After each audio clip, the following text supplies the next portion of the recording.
This is the October 28th, 2025 meeting of the Hudson Valley Regional Board of Review.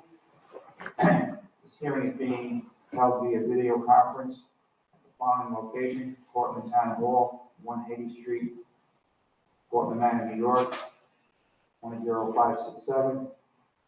Time is now 9:47, and this hearing is officially open.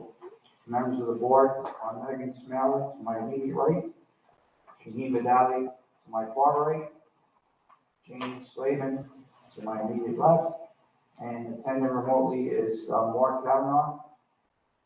My name is Marco Generelli. I'm the chairman. In the Department of State, we have all the way to my far left, we have Erica Krieger and Neil Collier. We will now hear the scheduled petitions. When you speak, please address the board and give your name, title, and legal address so that our court reporter can have all the information requested. We may have to stop from time to time to consult our technical staff. In making comments to the board, please provide a descriptive narrative on matters referring to your exhibits to enable the court reporter to enter these into the record. What we mean by that is if you're going to refer to a specific drawing, please give us a drawing number or an exhibit, give us the exhibit number so that we know exactly, the record can reflect exactly what you're referring to. Okay, we will now hear the petition. The first petition is petition number 2025-0209.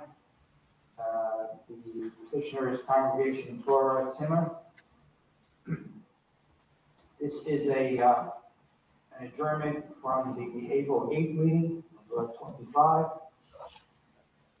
The petition pertains to a variance to allow the construction of a place of worship, occupancy group A-3 assembly, construction type 2B, non-combustible, 3 stories in height, 7,733 square feet in area, and located at 70 Main Street, Town of Ramapo, County of Rockland, New York State. Petitioner is seeking relief from 19 NYCRR, Part 1221, the Building Code of New York State, Section 1104.4, multi-story building and facilities, which states at least one accessible route shall connect each accessible story, mezzanine, and occupied roofs in multi-level buildings and facilities. The petitioner is seeking relief to not install an elevator as part of an accessible route. Okay, is someone here that's going to present this? Good morning. Good morning, Mr. Chairman. For the record, my name is Daniel Richmond with the law firm Zarin and Steinmetz, 81 Main Street, Suite 415, White Plains, New York, and I'm with my colleague Aaron Warner. And also here this morning on behalf of Congregation Torah Timma, John Queenan, the project's engineering consultant from Lankin Tully, and Shraggy Einhorn from AB Design, the project architectural consultant. As you will recall, we were before your board at your April 8th public hearing, at which time we got comments, and we have provided your board with updated drawings and architectural plans and have made revisions to the project, including amending the grading around the northeast corner of the building to provide ADA access and an ADA accessible sidewalk to the main entrance of the building, adding a retaining wall to smooth out the grade, which reduced the transition from the driveway to the parking area on the east side of the lot. We relocated the handicap parking stall to the southeast of the building and provided ADA access to the basement door on the southeast. Also added a sidewalk on the southern side of the building to allow for safe access to the side door. As you recall, the main entrance to the first floor is ADA accessible via a sidewalk. And also added a women's prayer section on the first floor of the building so that female congregants with disabilities. We believe these revisions address the board's concerns expressed at the April 8th, 2025 hearing and submit that relief is justified from the elevator requirement. As we've pointed out, this is a religious use. This is a house of worship that will be used on Shabbos and high holidays, when none of the congregants, including those with disabilities, would be able to use the elevators for religious reasons. And again, the main floor and the basement can be accessed without an elevator.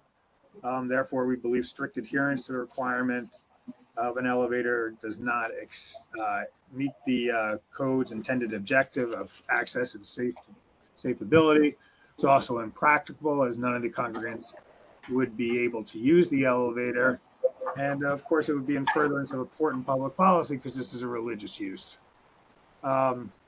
We are happy to answer any questions your board may have or hear any comments your board may have, and we look forward to proceeding. Okay, thank you. So with that, we'll open it up to, since your initial presentation is on the record from April 8th, we'll just open it up for questions from the board members. Megan, you want to start us? Okay. The first question I have regarding the regrading at the northeast corner of the exterior on the Lankin Tully drawing number 2 of 7. The bottom of the sidewalk in the northeast corner elevation is 556.69, and the basement door at that corner is 552.9. This is almost a 4-foot difference. Could you explain what changes you made?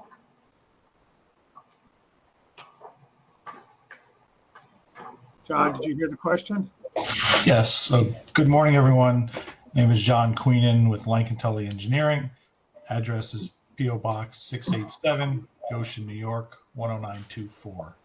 So if I heard the question correctly, yeah, we have a spot elevation at the northeast corner of 556.69. The first basement door, yes, is lower. That is not the accessible route. If you go to, I'll say the southern portion, there's a basement door on the other side of the rear of the building. That is the accessible route to the building, where that matches up with the handicap stall. Okay, so the northeast corner door though comes out on grade? No, the northeast corner door, you step in at a higher elevation and internally you step down to the basement on that specific corner. There is a parking spot shown there. Should there be no parking spot then?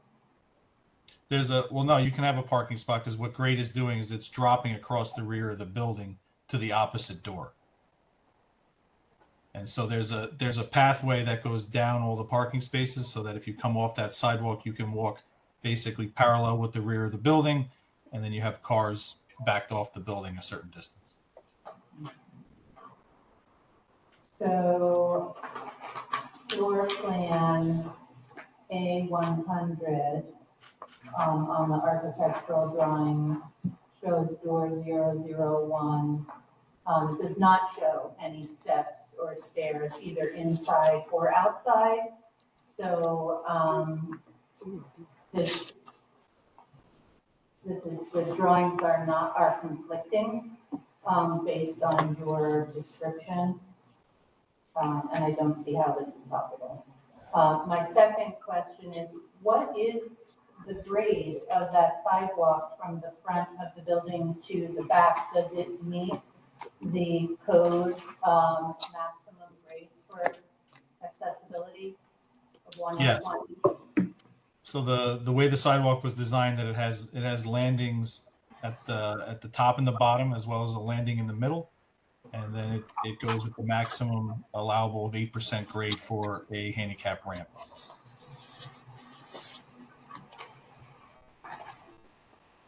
Yeah, have you shown that anywhere, the calculations? Yes, so if you go to the grading plan, there should be a spot elevation along the side of the building showing that compliance. If you go to able to work that out. It's just the same sheet, if you go to Absolutely. Yeah, it doesn't need, it is more than the There's a slope. retaining wall missing, some steps in the ramp missing, I mean, it drops 4 feet, that's just not resolved here, so, and it won't be I resolved. can't hear.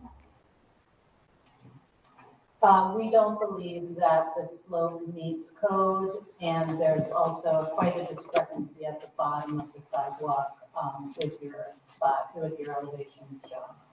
So, I don't think that number 1 on the revised letter from September 26th, is accurate.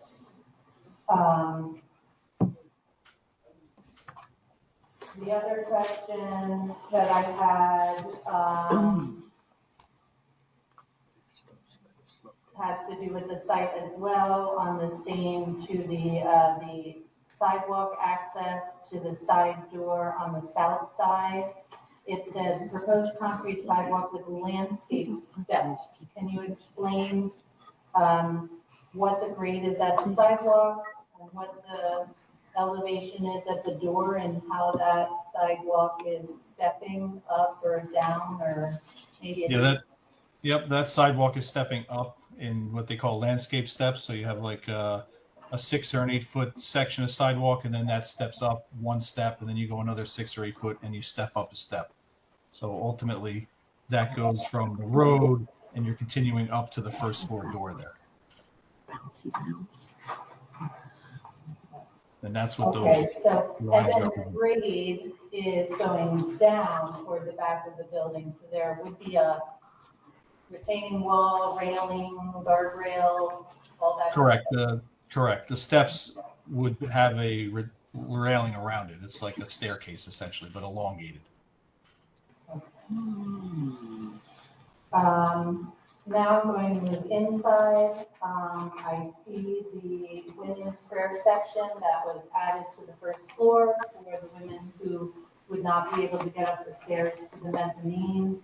On the code drawing A302, that area, the women's prayer area shown on drawing A101, is that the second means of egress from the main school space? Is that not in the way of the second means of egress? John, are you answering that, or do you want AB Design to answer that? I don't know anything about the inside of the building, so AB. Mr. Einhorn, are you on? If you could, if you need the question repeated, let us know.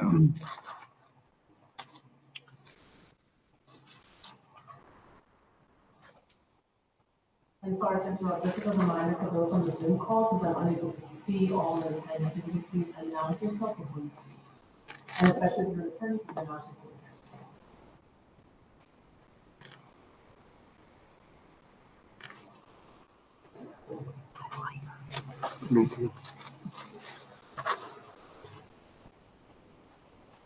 So is he on? I see him in the participants.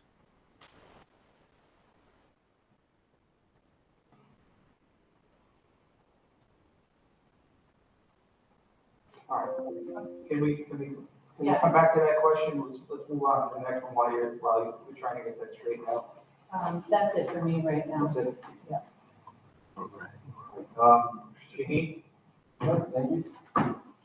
I'll just bounce off of what Megan said, essentially that the grading on the plan is not coordinated with the architectural drawings, nor does it seem to work.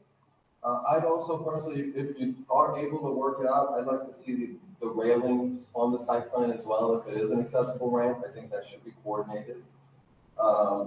Trade.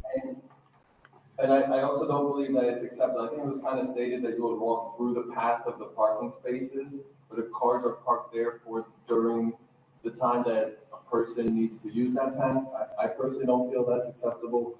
So I'd want to see a striped area beyond the cars to get around it. So just some comments I'll make. I don't think the application is ready because it doesn't appear to be such, but those are the things that I want to see. I want to see the railings detailed if it was an accessible ramp, and I want to see a clear path that's exclusive of the car parking area. Thank you. Okay, thanks, Shaheen. Jane? Okay, Jane Slavin here. I agree with the other comments that have been made. If you look at the parking lot layout, the parking spaces are shown at 18 feet deep, and the aisle is 24 feet. So if you allow for a walkway, which would have to be 4 feet wide, your parking layout does not work on top of the grading and retaining wall. Also, question, the women's entrance on the side, is that the only entrance that they will be using? The main entrance, I believe, is also accessible. John, did you understand the parking issue? And just, you know, Radiating Horn is trying to rejoin. He said that he's having some technical issues. He should be with us shortly.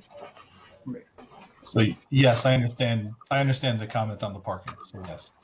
And then as for the doors that are accessible, it's the main door on the front, and then the rear door on the back. The one rear door on the back are the accessible doors.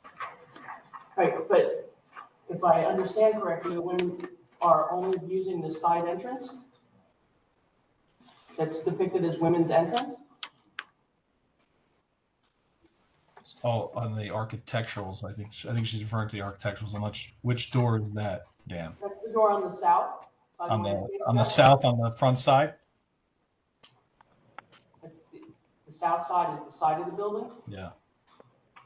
The landscape steps lead to this Yeah, I area need the called, lead to the area called women's entrance, which takes you into the woman's prayer room, which is actually part of the main shul. So back to what Megan said, these plans are not coordinated. And I'd like to know, procedurally, are the women only using that entrance? Because if it is, it's not handicap accessible.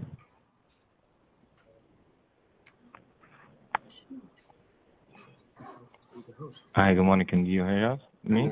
Yes. Okay. Tragi, sorry, my microphone wasn't working.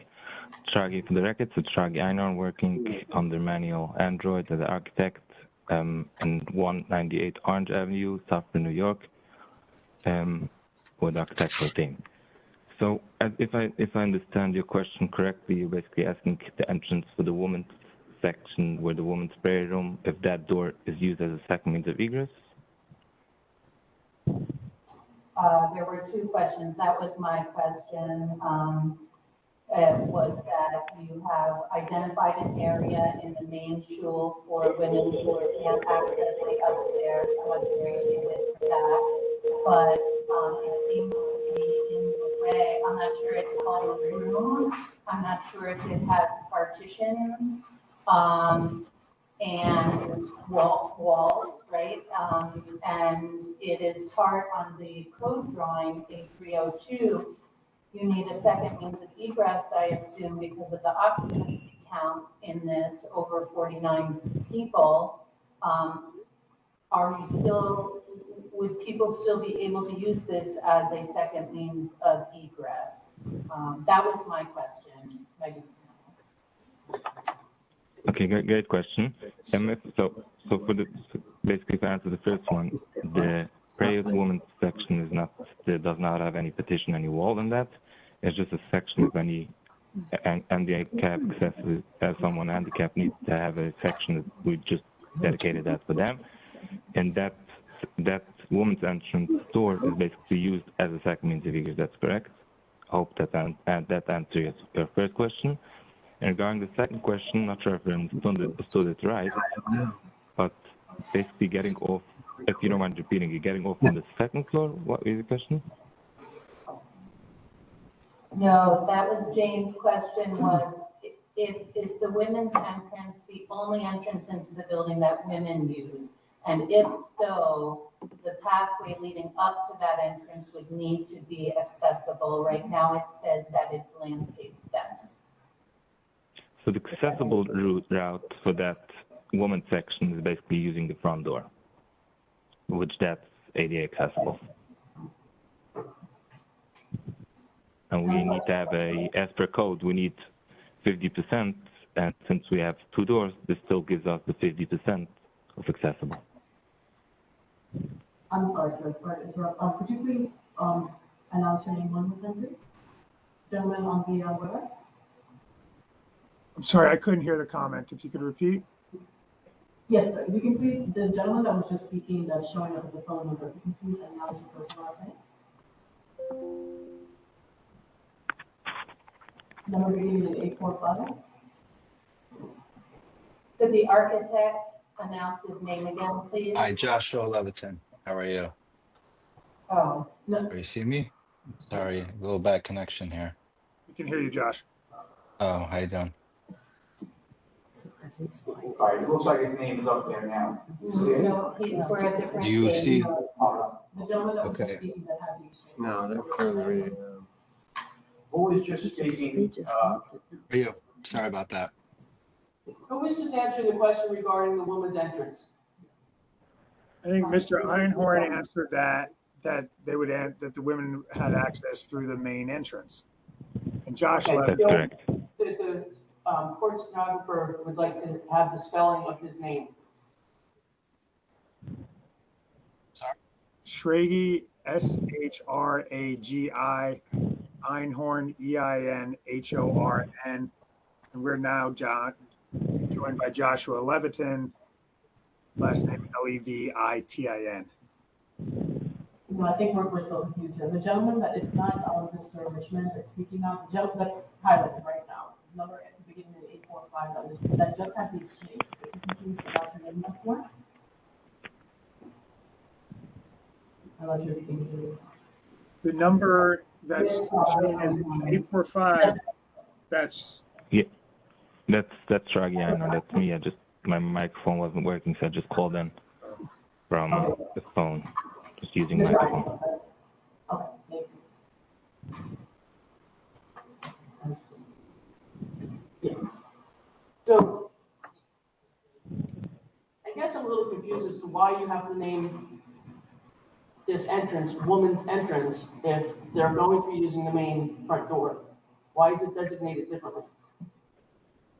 So most of the women, if it's not ADA, they are going to use side entrance, and the second means of egress, the main entrance. If it's going to be someone that needs to have ADA accessible, they're going basically to use the main entrance as the main, and then the side entrance as the second means of egress. Okay, and on A302, on your egress plan for this area, you actually designate the egress path going right through furniture. So that's still counted as a means of egress. No, it doesn't. And It's a table. You can't block the means of egress. So the plan needs to be revised to clearly indicate that there's no obstructions within the egress path. for ADA. No, that's for fire code. You can't block the means of egress per fire code. And of course, for ADA compliance as well, but I think there's still a lot of issues with the coordination of the drawings, the site, the grading, this landscape step area, all the elevations should be shown to demonstrate that it works. And the same as Shaheen said, for the sidewalk on the north side of the building, it should be detailed and the grade shown to demonstrate compliance with ADA. I think there's still a lot of issues with the coordination of the site. It doesn't work, the parking lot doesn't work, and to have doors open right into the front of a car, that's not gonna work either. Has there been any consideration of reducing the size of the building? Because you can't move it forward, because there's a 10-foot front setback that's required, correct? But I'm not sure where you're gonna get the extra, say, 4 or 5 feet that you need to make this parking lot work. That's all I have. Okay, thanks. Mark, I don't believe, by the way, thanks again for filling in on short notice, I appreciate it.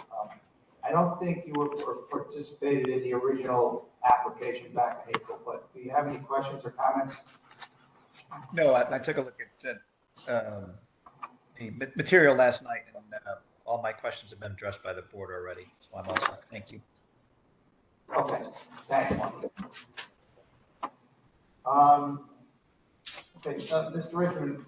Yes, sir. I'm looking at my notes from the April meeting, and I'm looking at, I mean, your application was based on economic burden, and that it would not be the intended objective. Moving forward, Is if that we can correct? try to turn that volume up because I can't hear anybody.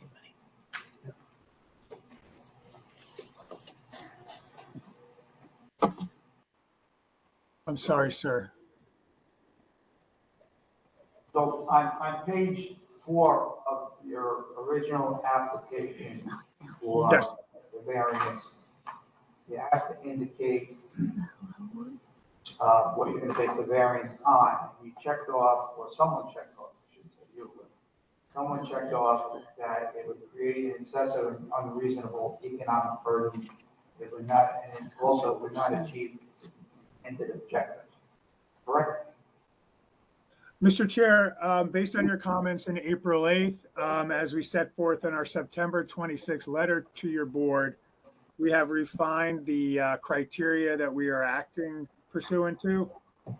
So we are seeking relief because strict compliance is unnecessary in light of alternatives that ensure the code's intended objectives, and that strict compliance would produce negligible additional benefit. And I would also add, again, this is a religious use, so we believe it serves a public purpose. Important. Okay. But just to confirm, the total cost of the project was, according to my notes, was 2.8 million, is that correct? I'm not sure what the total cost is. And do you have an estimate as far as what the cost of the elevator was? I don't have, but again, I think we discussed this in April, and that's why we are no longer, at your suggestion, about the excessive and unreasonable economic burden, we're not proceeding under that specific criteria. Yeah, no, I understand that, but I was just curious to know what the cost was. 36 I think overbooked this morning. at the time it was $100,000. We don't plan on inspection I till don't know then. who stated that, but Correct. is that correct? I am not sure. Okay. All right. For the concrete So, and that concludes the sections. questions from and comments from the board. I think, anybody else have anything to follow up? Okay. All right, so at this point, what we're gonna do is we're gonna open up any questions or comments from anybody here live in the audience here at the meeting. Does anybody want to make any comments or have any questions regarding the petition? Okay, not hearing anybody. We'll move on to anybody who is attending remotely. Does anyone have any comments or questions regarding the petition? Okay, not hearing anybody. At this point, we are going to go into deliberations. And we'll be back shortly. Okay. We'll go off the record. We're now off the record at 10:16 a.m. If you don't mind, if you just step outside for us and we'll call you back in. You can leave your stuff here. You don't have to take it with you. Recording. Recording. Maybe you have a motion. Thank you, Mr. Chairman. With respect to the petition of Congregation Korotima, petition number 2025-0209. The petition pertains to a variance to allow construction of a place of worship, occupancy, a free assembly, construction type 2B, non-combustible, 3 stories in height, 7,733 square feet in area, and located at 70 Main Street, Town of Ramapo, County of Rockland, New York State. The petitioner is seeking relief from 19 NYCRR Part 1221, the Building Code of New York State, Section 1104.4, multi-story buildings and facilities, which states at least one accessible roof shall connect each accessible story, mezzanine, and occupied roofs in multi-level buildings and facilities. The board has the following findings. 1. Subject building consists of 3,647 square foot house of worship on the first floor with a 1,326 square foot mezzanine and a 2,760 square foot basement containing a ritual bathing area. 2. Applicant requests relief to not install an elevator as part of an accessible route, citing financial. Like that. Citing religious beliefs would prevent occupants from using an elevator on the Sabbath. 3. Applicant states that requiring an elevator would inhibit achievement of the public policy of free expression of religion, and that both main levels will be accessible at their respective grade level entrances. 4. Applicant submitted revisions in response to comments received at the April 8, 2025 hearing of the Hudson Valley Board. 5. The local code official has been contacted in this manner and supports the granting of a variance under Part 1. I apologize. It's difficult to hear for those of us online. Well, is there a particular part you didn't hear, or was the whole thing? I mean, I hear outlining the application. I don't know if there's any way to clarify the microphone. I'm not a technical expert. I mean, she just basically stating the facts about the application at this point. Okay. We can hear you fine. I'll try to speak to the microphone a little bit. In future, I would recommend petitioners be in person. It would help all around. In accordance with the above findings, insufficient evidence has been provided to warrant the variance, and the granting of a variance would substantially adversely affect the Uniform Code's provisions for health, safety, or security. Wherefore, it is determined that the application for a variance from 19 NYCRR Part 1221, Section 1104.4 be denied. So moved, Mr. Chairman. Okay, what, second to that motion? Second? Well, Mr. Richmond, do you understand the motion, and do you have any questions? Yes, sir. Mr. Chair, I guess I'm not clear of the basis for the insufficiency finding. If we could resubmit, there seem to be some technical issues raised by your board that I would hope we could address on resubmission. Well, I mean, we already did that once. We don't feel that the resubmission addressed our concerns. Well, Clear as to what we needed. We obviously did not get that.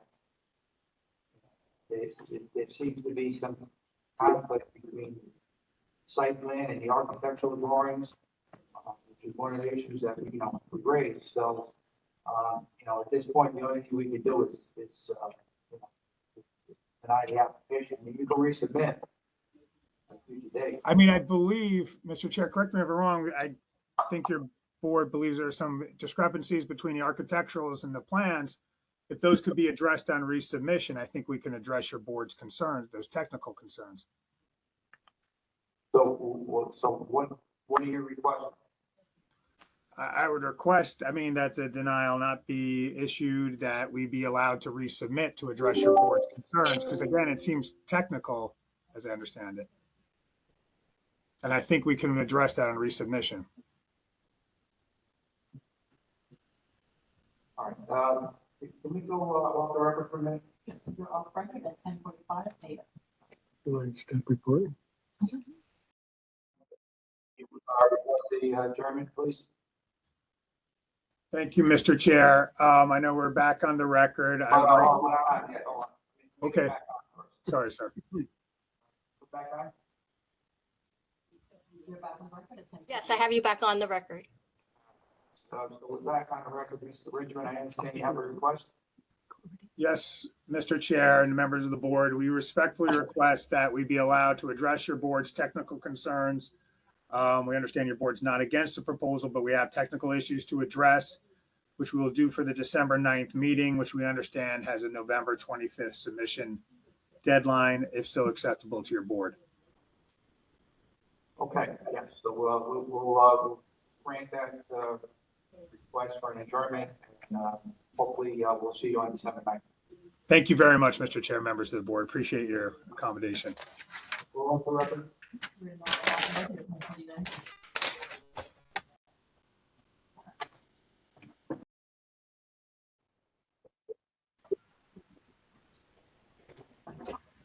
Okay, the next petition is petition number 2025-0495.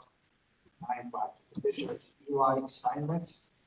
Petition pertains to a variance to allow the extension, use of a temporary tent, occupancy group A3, assembly, construction type 5, 1 story, 100 feet in height, 1,447 square feet area, and located at 35 North Ridge Road, Town of Pomona, County of Rockland, New York State. Petitioner is seeking relief from 19 NYTRR, Part 1225, the Fire Code of New York State, Section 3103.5.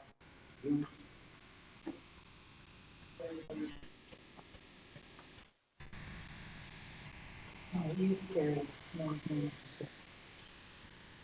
Use period which states temporary tents, air supported, air inflated, or tension membrane structures shall not be erected for a period of more than 180 days within a 12-month period on a single premises.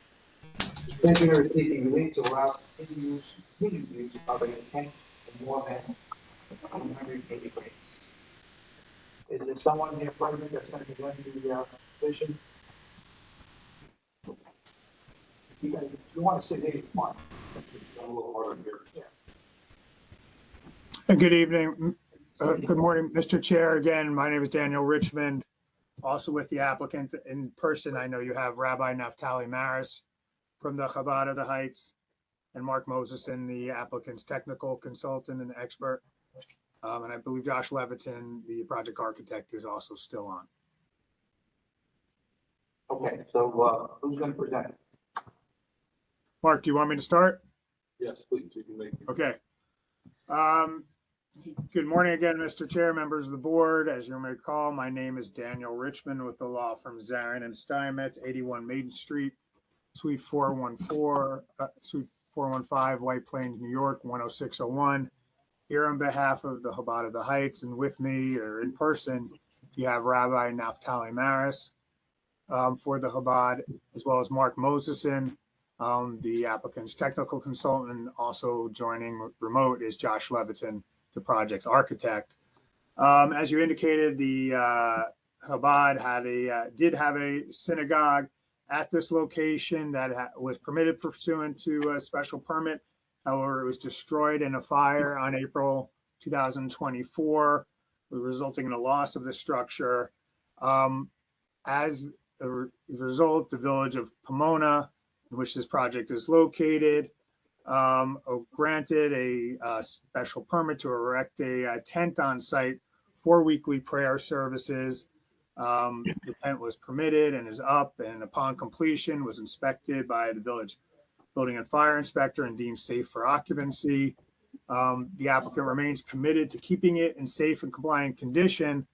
And so we are here before your board. We are now actively pursuing a special permit for a permanent structure. We have submitted applications. And so we are respectfully requesting permission to go beyond the 180 days. There was a notice of violation issued by the building inspector relating to the 180-day violation, but didn't allege any health, safety, or welfare issues.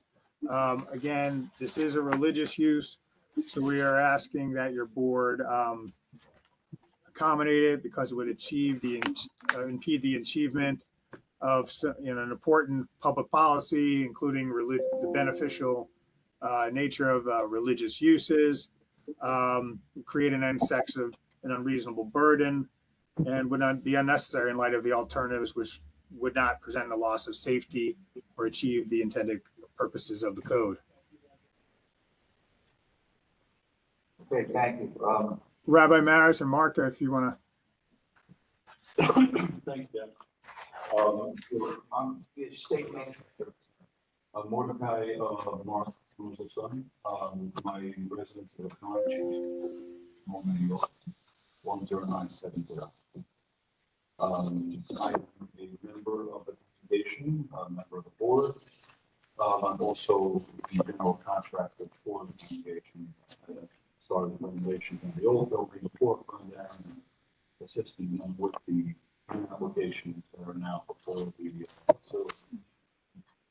So I think I'm here to speak a little more about the technicalities around the tent.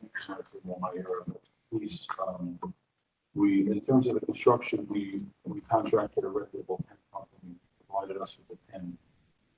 At the request of the building inspectors, we made sure that it was a clean part of the material that was used. We submitted a life safety plan, which I believe is before you to the number. And that showed the passive egress, reflects the actual plan, what the structure looks like.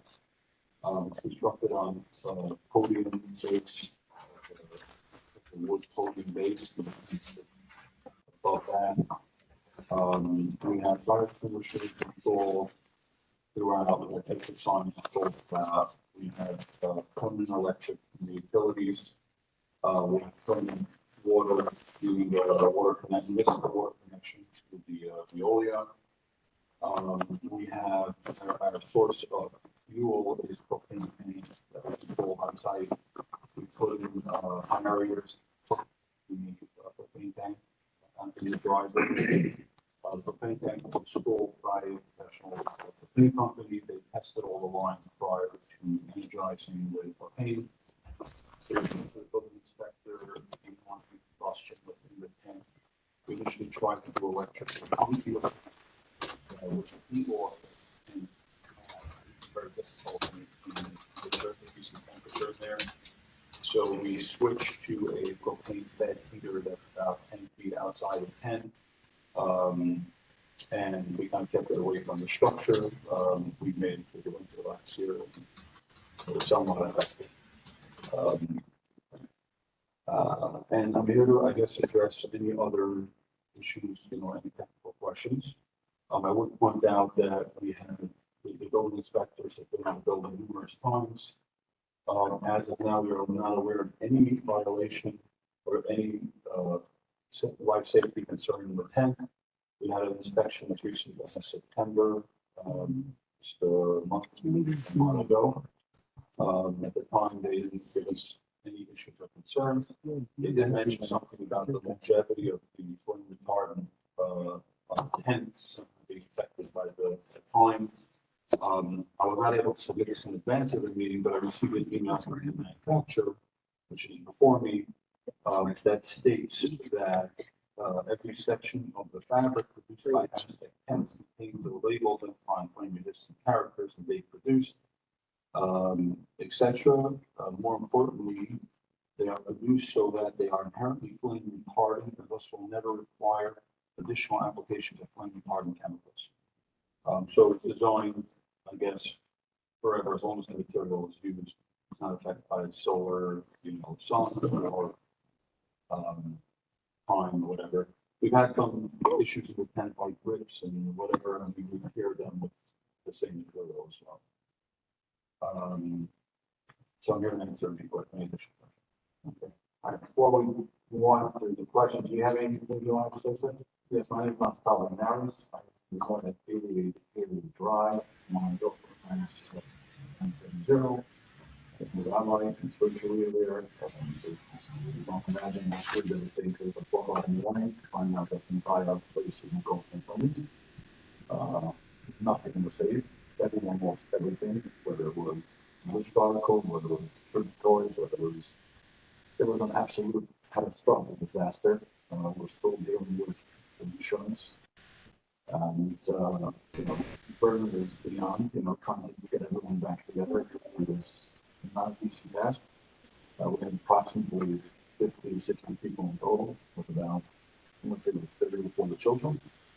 And as we go through the process of trying to get the application, approved, we're waiting for approvals from the village owner. This is not something that we want to do. Not looking to do anything. Very difficult, the hot and cold, and to get it to where it's a struggle every week. And we're only asking for the request because we have no other choice. And we're looking to get approval as soon as possible. And as soon as we have approval, we'll show everyone in the building and take the help. Okay, thank you. All right, so we'll open it up to questions. Again, start with you. So I just want to say, folks, I don't think there's a counter copyrights. I haven't David, so I'll just mention that. There was mention of it in our findings, but I haven't. And just so based on that, I was just curious if there was kind of mention about 100 occupants or how large is the company? Say there's Or what's the maximum amount of people that you anticipate?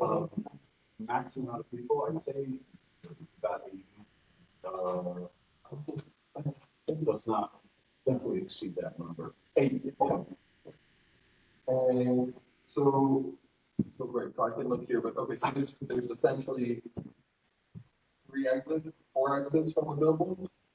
So within the prayer wall, as far as the larger wall of the building, there is 2 means of egress in the building, and then there's another 2 at the front street area as well. So yeah, it's a total of 4. And everything's under 75 feet. 75 feet distance. Is there any smoke protection in there? Yes, there's a network throughout. 2 in the main sanctuary, 2 at the entrance. But all the spaces are being protected? Yes. Are there bathrooms? Yes, there are, I guess, temporary bathrooms set up at the front. There's the fuel that long as we have sewer. And so that serves the correct amount of occupants that you have in the building for the company. Correct. 2 men bathrooms. Is the water supply protected with backflow? Yeah. Is the building, is any of the entrances accessible? We do not have, it's a slightly elevated platform, we do not have accessible. And I'm assuming based on what you said, there's no cooking in the building? Well, there's no cooking. We have a small area, but we prepare whole food for area. Yeah. So the foundation, is it going to frost out? You mentioned it's like a wood foundation. So the foundation, it's sitting on posts, 6 by 6 posts that are on these little spread footings that are on grade. So it's not going to go the frost line, it just kind of floats on top. And it's surprisingly resilient. I'm certain that may work. Would you explore, or would you be open to exploring obtaining a certification or working with an engineer to confirm that that foundation would be adequate for a long-term use? Absolutely. I do have a concern as it relates to that. I think that's one of the portions of that temporary structure. I had done the cleanup from the fire, so we had taken out all the debris, and then I had to so I brought in a certified bill, and I did it in lifts, so I was very careful, because I don't want to be settlement, so I don't know what's under there. Right, because it's on where the old building was, right? Yeah. And then, so supplemental with that too, like, so is the tent itself rated for a snow load that you have up there? I'm guessing it's 50 pounds, I don't really know, but I guess it's somewhat significant. Yeah, so we submitted the structural drawing to the building department review. It's rated for the required snow load. The people also the tent does a great job of things like a snow mount system. So, for the That's actually a good point, the yeah. structure, it doesn't have much snow on it, but, Okay, and yeah, so I mean, you know, if it's less than 100 people, then that kind of exits out a lot of other concerns I have, including, you know, with the exit.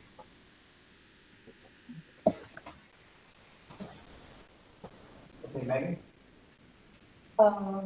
Yes, thank you. So I guess do we have to include this exhibit that we didn't get? We have to note it now. Like safety plan, just. Yeah. Okay. All right, so we'll mark this as exhibit C. On this, what is the structure of the entrance building? Is that also a tent? yes, they're similar, they're two different tent structures. One is a larger one, I believe it's 40 by 60, and then the other smaller one is 20 by 60. And they're connected by a little, I guess, a small 10 by 10 tent. Yeah, we did it because of the sound, so if anybody's hanging out in the front, but it doesn't transmit to where the prayer is. So it's like a little walkway at the time. What is the purpose for the food prep area? Generally, when after the condition, does a prayer service, they'll give like some light refreshments and be served for the fish. The lucky little whiskey, but thus far it's a little hairy and practice. Okay. We do have some. Wow, but for the most part, Okay. How is the electric distributed inside these tents? it's like similar to the full designs of full wiring. And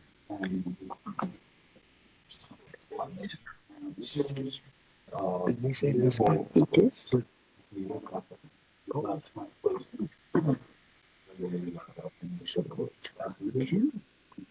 was all done by the licensed electrician. When we have the electric service, so we hear underground service. You mentioned you have smoke detectors, you have fire extinguishers. Yes, at every exit. The ceiling of the tent seems to be draped fabric. Is that something that was added? Is there fire retardancy to that?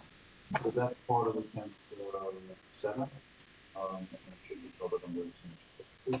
It's not a button, just a decorative for us. It's installed with the tent initially. Okay. And how about the fabric that divides, which I'm assuming is the women's area from the men's? Yeah. So that specific fabric was not part of the tent structure. We'll look into that. I don't know exactly what the material is. I'll fire. Put it this way, if it's not fire retardant, I'll switch it. And then you also have table coverings on all of the tables. I'm assuming that is similar to the fabric dividing. Yeah, and then I have to look into it. Yeah. The tablecloth for commercial application. You say you have a propane heater about 10 feet outside of the tent structure. How is the heat distributed inside? We have a primary piece of dock that brings it into the building for the return. That's ducted to the building. It's an insulated supply. It just kind of runs along the back floor with a couple of grills. And it's it's insulated, so like it's not hot with culture. It's gonna blow out of the base of the floor. I have questions about the egress, which are now, I for the answers to in the. I appreciate that. Do you ever worship at night and then, when it's dark? Friday nights, generally, and on Saturday, Sunday, we do prayers. We have, the Friday nights is really the only time, Saturday evenings as well, and sometimes it can run a little bit, for let's say 7, 8 p.m. We have lighting on the exterior as well, some basic lights just to light the area, and also have the lighting on the interior. And you mentioned exit signs, are they illuminated? Yes. And are there, emergency lighting or any generator? The exit signs, as I recall, have emergency lights on. I'm pretty sure. Battery operated? Yeah. Not all, some of them.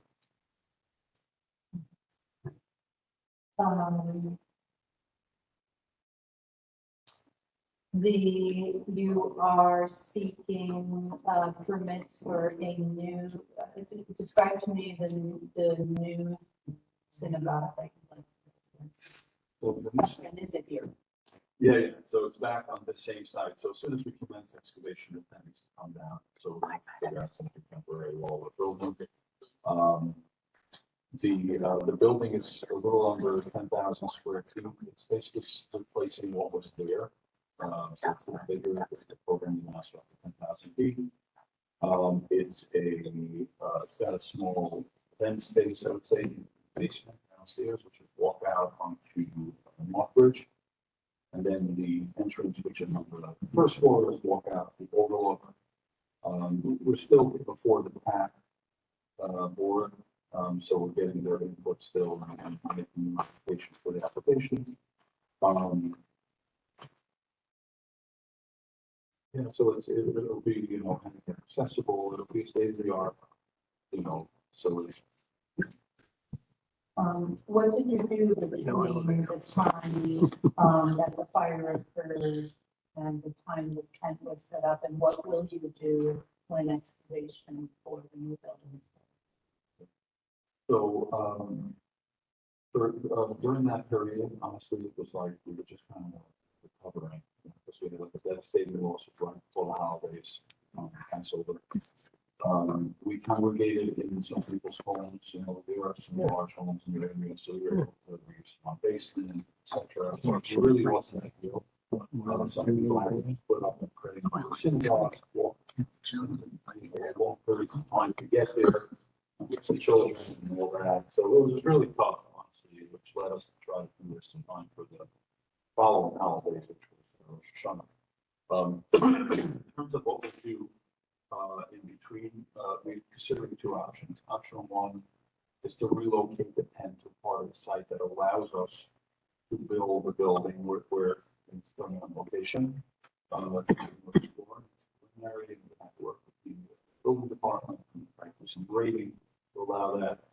And option B is going to be to try to find another location in the neighborhood we can rent somewhere. Probably it's not going to be ideal, and we hope to construct the first floor rather quickly so that we can get the building, even if it's not perfectly finished, but when we start the code and the inspector allows us to get the building as quickly as possible. That will look like an 8-10 month build.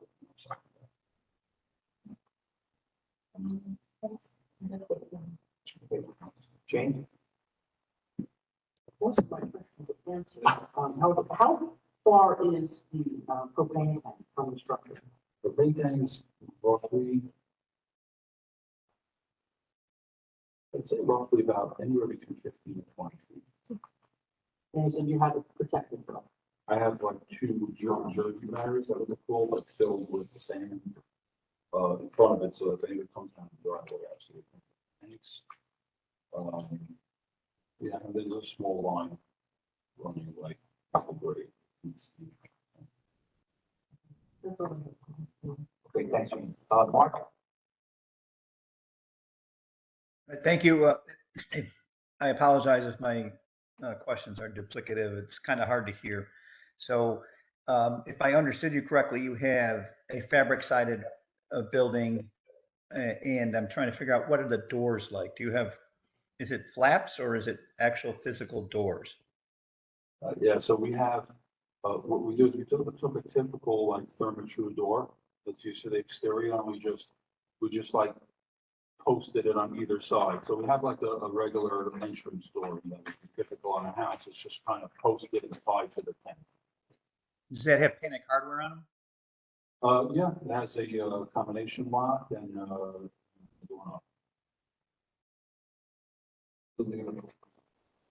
yeah, and they swing outward, which is typical. And then in Exhibit 2, drawing T81, that doesn't appear that you have 3-foot clearance from the tent to the fabric in all its contents. So I would just have you take a look at that. Building code, or excuse me, fire code 3108.8 requires 3-foot clearance between the fabric and the contents. Staying with the same exhibit and same drawing, it looks like you're going from the main area to this non-occupational or occupancy circulation area. That, if I understood you correctly, that's enclosed, correct? Yeah, that little connection point between the two. Correct. Yes, yeah, that's enclosed, a small 10 by 10 tent with a little roof on it. Okay, so then did you reset your travel distances? So when you leave the main area, it looks like you show you an exit, but then you go into this non-occupancy or occupant circulation area. Then it looks like you go to another one. So it looks like you're resetting your numbers for travel distances. Am I reading that correctly? Is there fire separations in between them? What's happening there? So Mr. Levitan, who's the architect who put together the life safety plan, is on the call as well, but we have 2 egresses from the main sanctuary out. And I guess you can also take egress the other way as well. It acts more like a corridor almost between the 2 tents. Somewhat open, like the walls of it. So there is a door on the sanctuary side. It's like a very kind of loose, like a flat door, like a tent door, just to kind of divide the spaces. And you walk. So yeah, I guess I'm describing it well, but. Yeah, I mean, it looks, I see you're talking about the 2 doors, but again, non-sprinkled, I don't know if you have the remoteness between the 2 exits, if you're taking credit for those. So then you're identifying the ones to the what I'll call the south end of the drawing, that there's 2 exits there to go into this circulation area. Those are identified as exits, and it just appears that you reset your travel distances, or someone's reset travel distances there. Well, we have your primary and you have your secondary exits with travel distance. Okay. Those are delineated with the dotted lines and some semi-dotted lines. You have to identify yourself against speed. I'm sorry, Joshua Leviton. Joshua Leviton Design Group, 5 Lantern Court, Spring Valley, New York, 10977. So we have primary and secondary exit points. So I guess clarify what you mean by resetting the travel distance. Maybe clarify that. Well, you say your exit remoteness, and then for the sanctuary, you identify your remoteness, and then you're going to your exits. But it seems like you're going all to the what I'll call the exit to the left when you're down in the lower end of the sanctuary, where you have 2 exits directly below there, and then someone drew lines from the sanctuary lower right-hand corner into the circulation space. So I'm trying to figure out what they were trying to indicate, if that was indicating travel distances, common path of travels. There's no, it says exit remoteness at 41 feet So I'm just trying to understand how you determine travel distances and common path of travels. Right, so I kind of did it with the primary and secondary methods. Mhm. So whichever remote area you have, you are within 75 feet of an exit. Okay. Okay, thank you. I heard a question regarding emergency lights and exit signs provided, and I thought I heard the answer saying that the exit lights had battery backup. Do you have emergency lights with battery backup? So, my recollection is a bit fuzzy, but I believe that some of them had, some of the exercises had emergency lights on them as well. Yeah, I think in conjunction with. I honestly don't. Absolutely. But I don't know if that was a blackout. I think you even missed one. Or was it they have a separate category on it. Okay. So they have the rabbit hole, if that's on there. What's that? You may be able to see them in the photos, and I can.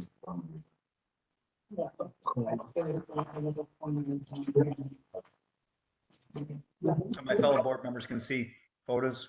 Yes. Okay.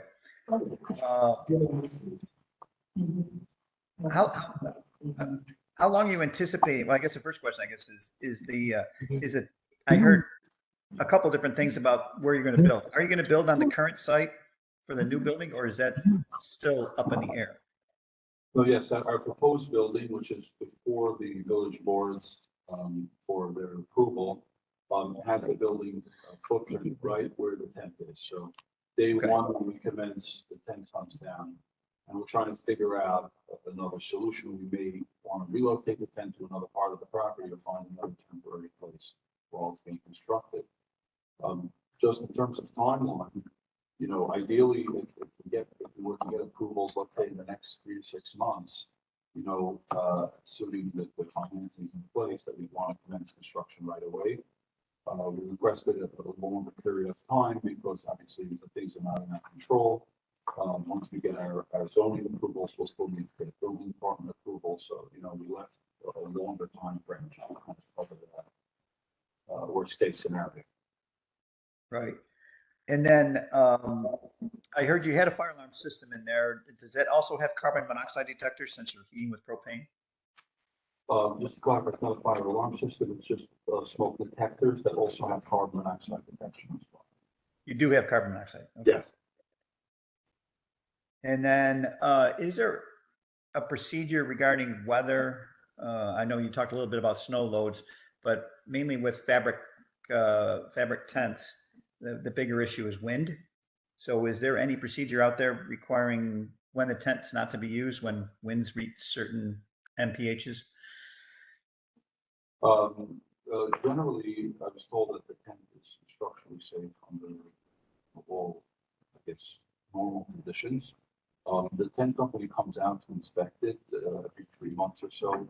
They check the pegs. They have like secondary tie downs as well, which they inspect, make sure they have it loosened up. There's like ratchet straps. They make sure those are taut and like, you know, under tension. Yeah, so we haven't been instructed to vacate the tent under specific conditions. Okay, that's all I have at this current time, Mr. Chair. All right, thanks, Mark. Okay, so at this point, we'll open it up to questions or comments. Anybody here in the live audience? Anybody want to speak regarding this petition? Okay, not hearing anybody. Is there anybody joining us remotely who would like to speak regarding this petition? Okay, anybody? Any follow-ups? Yeah, I'd like to speak. Somebody said they'd like to speak. Who's that? I'm the fire inspector for the village of Pomona, Bill Press. Okay, can you just state your name? Bill Press. Okay, can you, I'm sorry, I can hardly hear you, so Can you get closer to the mic or? I'm on my phone, so I'm close to the phone. My cell phone. Is that Okay. better? Yes. Yeah, that's a little better. All right, go ahead. Okay. My concern is that few things, the certifications that I see on the tent don't seem appropriate. Looks like they were sewn on by the company. And the other item, this tent has been up for over 200 days. Has gone through numerous wind and snow. There's a lot of patches on the tent. So my concern is the integrity of the material, if it's could withstand should be inspected by a certified individual that's qualified with tents. You want to stress that? Yes, so two things. First of all, so the fabric that's on the tent, we generally, for the repairs, we use material that's provided for us by the tent company. The tent erector comes out roughly about every 3 months to inspect the tent. He also does some of the patches when required, so he's kind of there in and out on a regular basis. The structure of the tent itself, you know, is a metal structure, and it's kind of clad with the canvas. So I think structurally, I don't expect to have any impact on the fact that we're patching, you know, areas of the canvas. There actually is a discussion here about this in this document that every section of fabric produced by Aztec Tents contains a label identifying its flame resistant characteristics and days produced. This label matches a hard copy of the flame certificate that is mailed to you after receipt of your goods. So I have no reason to believe that the label was sewn on or anything like that, but it seems like it's part of the process of the tent, you know, and the matches. I believe we submitted the certificate initially when we constructed the tent. And most importantly, of course, Bill, you're always welcome to come out there and address any concerns you have, as we have in the past, and I'm sure we can resolve it to your satisfaction. Okay. Can the village get a copy of the report from the gentleman that inspects the tent so we have it on file? Absolutely.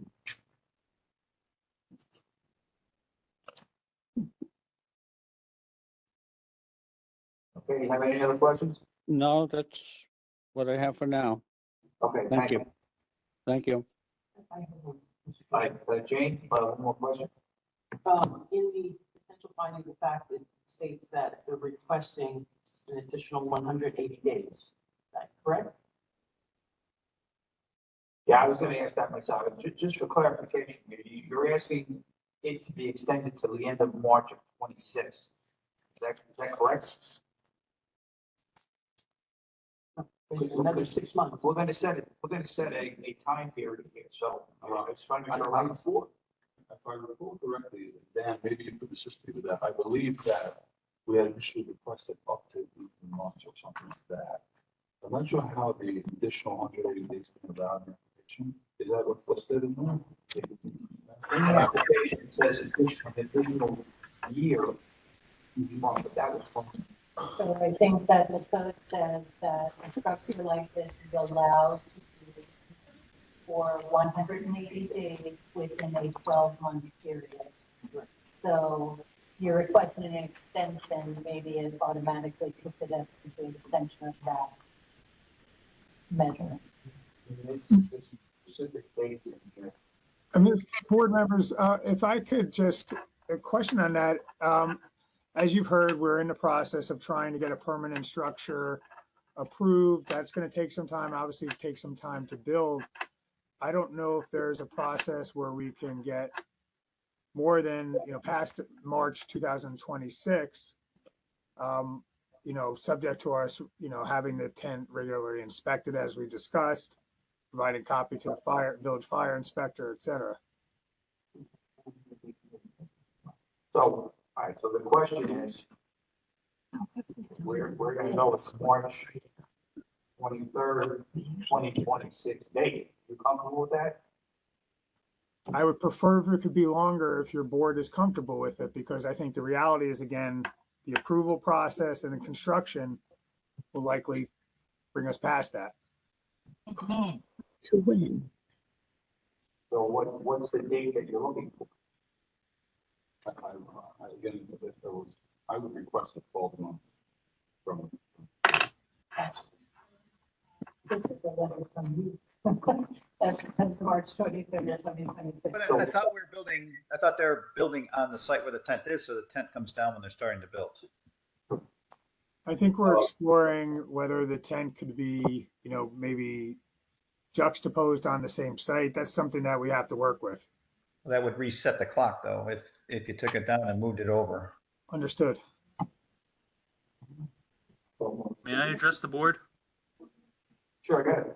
I am the building inspector for the Village of Pomona. Your name? Louis Zumo.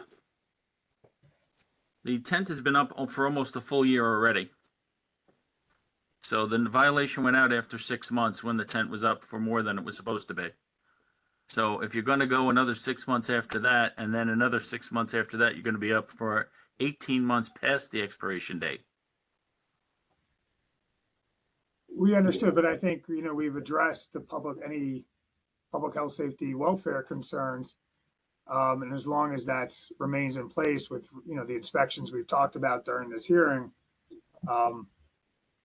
again, I'm deferring to the board how long it's comfortable with, because there's a reality that we are trying to advance an application through the village, and it's a time process, and then we'll have to deal with construction. So, again, can you give us a date that you're comfortable with, that board can consider making our decision? Can you request November of 26? So a 1 year extension from now. Yes, of course, we get approval before, we'll try to commit to it, if we want to get the seat down as soon as possible. And in the event that we wouldn't have been ready or didn't have permits, I'll just be back here in March, doing this again, so. And then, correct me if I'm wrong, you get your building permit, you take the tent down, you locate the tent to another location on the site elsewhere, then the 180 days from sticking again, correct? Within a 12-month period, so they would have to wait, take it down, wait 6 months to meet code. Yeah, but if they disassemble it, reassemble it at another site, Right away, it'll still be within the. still on the same site, so it's still. All right, so the request is another 1 year extension from today's date, correct? Yes. Is there enough space on the site to allow for all your staging and constructability of the new building as well as a tent of this size? So, once we commence construction, the tent where it is right now, it needs to be dismantled. So if we were to relocate it, I would be submitting a new site plan, a new life safety plan for how the project would safely operate while the tent is there. And if it can be, I would just want to find a temporary place and so it's ready. Sitting here today, I think so. It's always a bigger site, and the elevations of elevations that are it's like 12 feet or so. The goal was to move the tent to the higher elevation so that we can make the above construction. So it needs to be worked out. I don't have a plan. See. Okay, I guess this would be for the building inspector or the fire inspector or both. Given the date that the applicant is requesting, do you have any comments on that? I would defer to the fire inspector, but my comments are now we're looking at 2+ years I don't know what the condition of the fire resistance capabilities of that fabric are at that point. And we've only been in and able to get in to reinspect that location once since they put the tent up. It takes repeated arrangements to get into the tent to get inspections.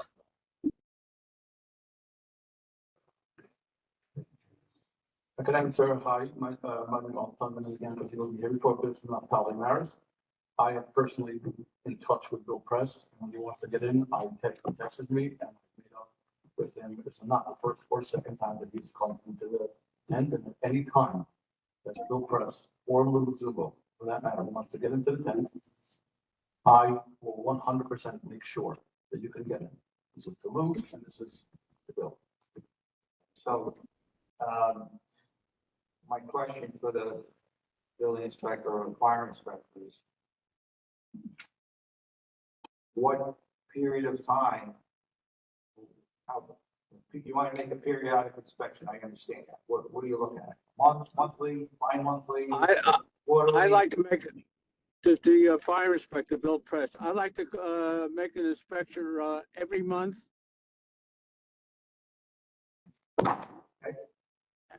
And I prefer to meet the gentleman that from the company that inspects it. I like to meet him on site also. You're talking about you're talking about the tent company? Yes, the tank, that's correct, yes. Or whoever inspects for the tent company. Okay. So if we decide to approve the variance, would you be okay with that, making that a condition? Absolutely. We're happy to give them a waiver, even to come in whenever they want, to give the combination of the door. Anything else from the fire department or building department? No. That's all I have for now. Okay, thank you. Okay, so at this point, we're gonna go into deliberations. We're gonna go on the record. We're on the record at 11:37 p.m. We can all just step out for 2 minutes. Okay, this we have.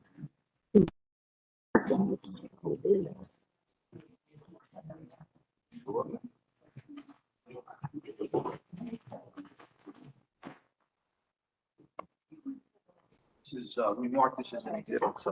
Okay. All right. Okay, we're on the record. Megan, do you have a motion? I do, Mr. Chairman, with respect to the petition of Eli Steinmetz, petition number 2025-0495.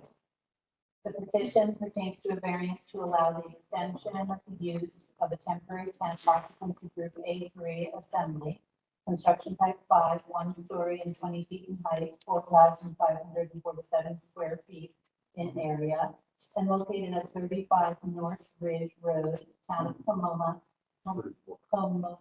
34. Thank you. 34 North Ridge Road, town of Pomona, county of Rockland, New York State. The petitioner is seeking relief from 19 NYCRR Part 1225, the Fire Code of New York State, Section 3103.5, use period, which states temporary tents, air supported, air inflated, or tension membrane structures shall not be erected for a period of more than 180 days within a 12-month period on a single premises. The board makes the following findings. 1. Subject petition pertains to continued use of a temporary tent for a house of worship after a fire destroyed the congregation synagogue on April 17, 2024. 2. Applicant obtained approval to occupy the tent from September 2024 until March 2025. Delays in obtaining insurance settlement to rebuild the synagogue have resulted in the need to extend the occupancy. 3. Applicant submitted a floor plan showing travel distances of 61 feet or less where 200 feet is allowed, and a certificate of same resistance for the tent fabric from the manufacturer. 4. Applicant has submitted plans for the reconstruction of the synagogue, which vary synagogue, which are being reviewed by the town. 5, applicant has argued that it would be a hardship to not be able to use the tent beyond the limited time would inhibit achieving a public policy of religious expression, and that non-compliance will be temporary. 6, the local code officials have been contacted in this matter and do not support the granting of a variance under part 1205.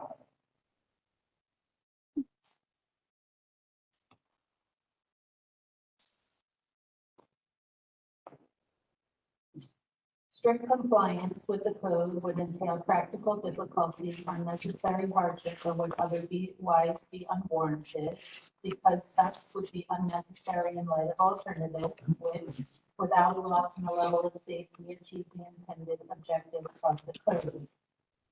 Wherefore, it is determined that the application for a variance in 19 NYCRR Part 1225, Section 3103.5 be granted with the following conditions. 1, that at least one entrance be made accessible. 2, that Panic Hardware shall be added to the 2 egress doors from the main worship space. 3, that the fabric used to divide worship space and cover tables be flame retardant. 4, that interior content is kept at a minimum of 3 feet from the tent fabrics. 5, all exit signs are illuminated with emergency lighting and battery power. 6, that the village building and fire inspector shall be allowed access for monthly inspections. 7, that the village building and fire inspector be invited to inspections made by the tent company and copied on all reports. 8, that a licensed design professional needs to certify that the structure is anchored properly and that the tent material and any repairs to it maintain flame retardancy. 9, that the temporary structure shall be allowed to remain in place until November 1st, 2026, provided all conditions are met. Wherefore, it is determined that the application for a variance from the above noted sections being as hereby proposed to be granted. The decision is limited to the specific building and application before it as contained within the petition and cannot be interpreted to give implied approval of any general plans or specifications presented in support of this application. So, Mr. Chairman. Thank you, Megan. Do I have a second for that motion? Jane Slavin, second. Before we vote, Mr. Richards, do you have any questions? If we could get a copy of the resolution, would be appreciated. Is that your fault? All right, so we will now vote. Shaheen? Aye. Megan? Aye. Jane? Aye. Mark? Aye. I also vote aye. Thank you very much, Mr. Chair, members of the board. Thank you. Thank you. You're welcome. We're now at 12:04 p.m.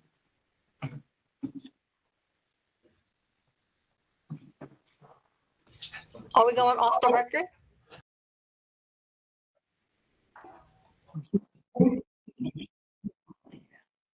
Exhibit. Okay, next petition is petition number 2025-0570. Petitioner is Stacy Elkins. Petition gains to a variance to allow a change of occupancy of a residential occupancy group R3 or 2. Construction type 3A, ordinary construction, 2-story in height, 7,000 square feet area, located at 21 Main Street, Village of Tarrytown, County of Westchester, New York State. Petitioner is seeking relief from 19 NYCRR, Part 1221, Village Code of New York State, Section 903.2.8, Group R. 19 NYCRR, Part 1225, Fire Code of New York State, Section 903.2.8, Before, which is an automatic sprinkler system installed in 903.3 shall be provided throughout all buildings with roof or fire area. This should allow a roof or occupancy without a sprinkler system. Okay, is someone here to present the case? Yes, good afternoon. My name is Sam Vieira. I'm a registered architect. My office is at 1 Central Avenue, Tarrytown, New York, 10591. Stacy Belkin, the owner, is also here sitting next to me. Your address, commission address to the board.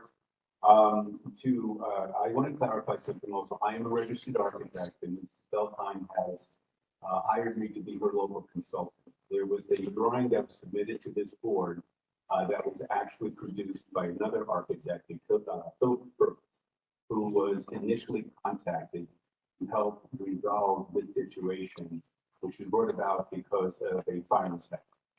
At the time, Mr. Krug had assumed that it was a general code analysis, which you can kind of see his work on this drawings.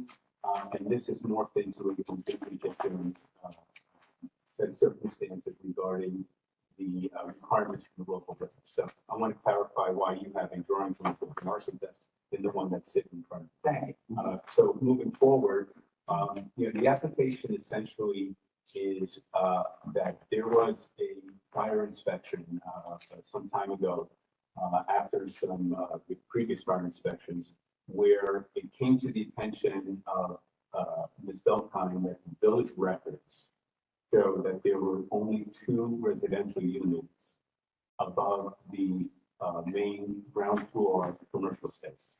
According to the village records, there was a single residential unit on the 2nd floor and a single residential unit on the 3rd floor, which is in keeping from a zoning perspective what the local zoning code allows. Presently, there are 2 small units on the 2nd floor and a 3rd. And that is what triggered the denial letter that has been made record. So there's a couple of layers of compliance that we need to address. One is why we're here before you, which the village is considering this a renovation and a change of use from an R3 to R2. So therefore that triggers a building permit application that involves a residential and non-occupancy, so therefore people's fire. There are also some minor variances and local review board approvals. It involves parking, which has nothing to do with this board.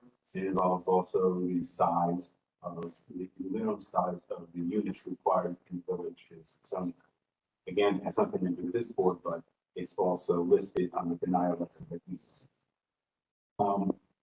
Ms. Belkin bought the building back in 2002. Its present occupancy and its present building. The previous owners had a office supply retail business that they operated off the 1st floor and the 2nd in the basement.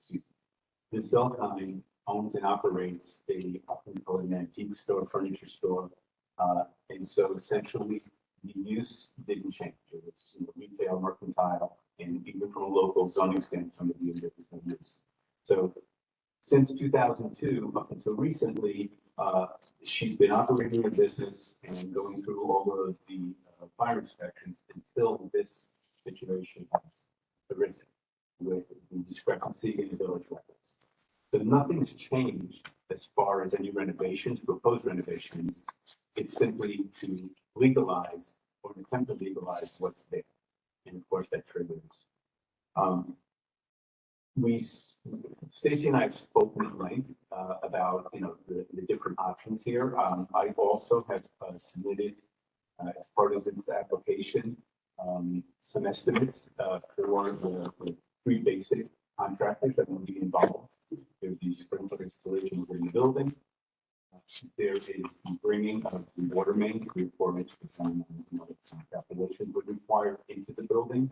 Not to mention the RPZ, which is necessary, required by the Westchester County Board of Health, and the actual excavation part of this. And I believe the numbers came out to about $140,000 all in to bring in and fully sprinkle this entire building. And that will include the basement area, which is open and for the retail area will park at several times. The apartments are essentially, you know, in the drawings, the apartments share a single separate staircase that only serves the residential part of this. So staircase from the small lobby, vestibule at the bottom, goes straight up.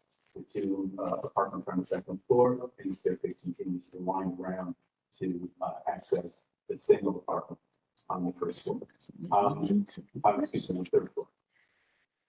The building is located in downtown Tarrytown. About 3 properties in from the corner. There are 0 lot lines on that street. Most of the buildings are of brick construction on the exterior, construction on the inside. It's also important to know that there is a firehouse and 2 fire trucks. I think the road is 300 feet away, so there is access to the windows of the apartments in the front. The building is land. So the bottom floor would extend very deep into the property. There is a 7 or 8 foot little mini courtyard at the back of that, but it is limited. The basic property behind it that has a driveway, the property is open mixed use. Presently, there's a restaurant on the first floor and residence above.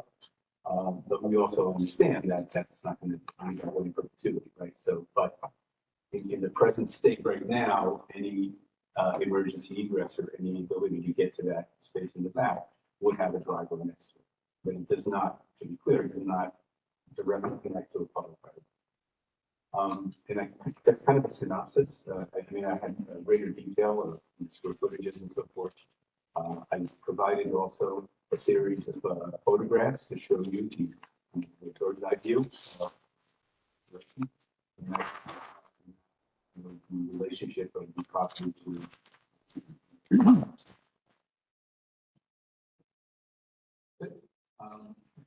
yes, I mean, well, on another note, I mean, clearly we understand that situations might not be yes or no, right? And we are trying to come up with an understanding or suggestions from the board about what you might feel would be issues that could be undertaken that could mitigate. And Stacy's well aware of that. It's just that our starting point, the only thing we have now is $140,000. I also want to point out, and you can see that I think we're looking a little closer at the second floor plan. It is not an easy resolution to, or inexpensive to bring the 2 apartments back into a single apartment. Sometimes when you have a situation, you can open up a doorway and voila, and this is not the case. An entire bathroom needs to be removed. Clearly, the second kitchen, and the kitchen needs to be removed. So, in any case, New Belkheim right now is kind of stuck with a substantial financial issue, unless it can be something like less than. That's it. Thank you. To get from one to the All right, so we'll start off some questions. You want to start this meeting? Okay, so to be clear, the town records show that the second floor is 1 unit and the third floor apartment legally exists as well.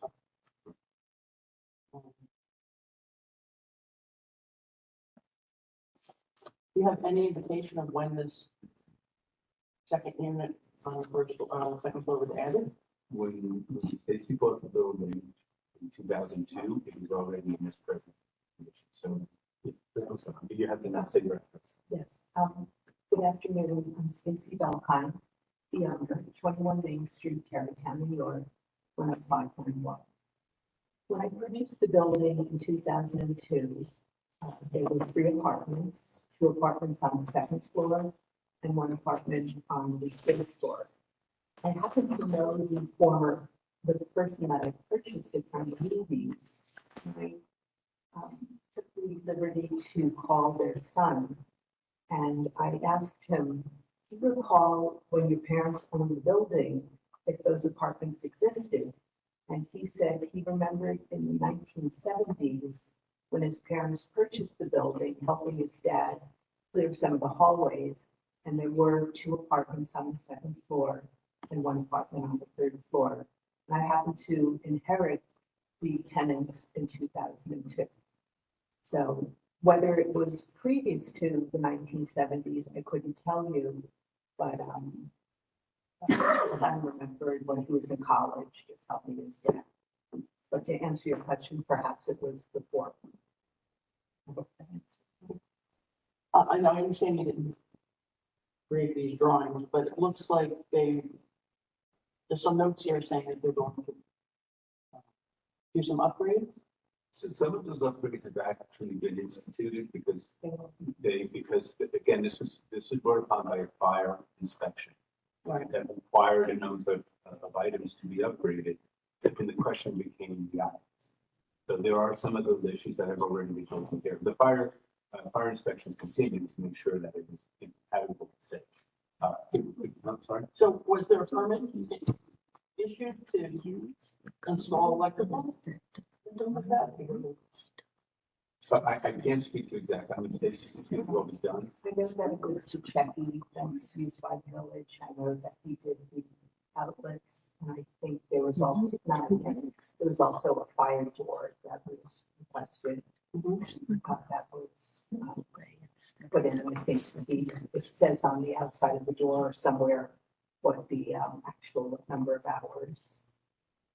So, but to answer your question, I don't. So in other words, they made you do upgrades to an illegal park. I don't believe it's right. See, I'm trying to get, was a permit, did the municipality issue a permit to do that work? well, the electrical permit is technically not built, right? It goes through the village, but it's a separate permit. It's a third party inspection. So Right, but to put balance into, I have to be kitchen that don't legally exist in the records. I just followed through with what I was told by Philip Proctor, and I don't know if they, I couldn't. I wouldn't speak for a building inspector or building department, but I think what happened here is that you had a series of fire inspections during the course of Stacy's ownership that they were focused on the things that they saw, such as electrical upgrades and fire rated doors. I think at some point somebody took a closer look at the village records. And, I do a lot of work in the river towns, the very old villages, the records. So at some point, not during the first inspection, I don't know if it was the first, second, third, it came to light, wait a minute, we don't have a record of this. And that's why we're here. I'm sorry.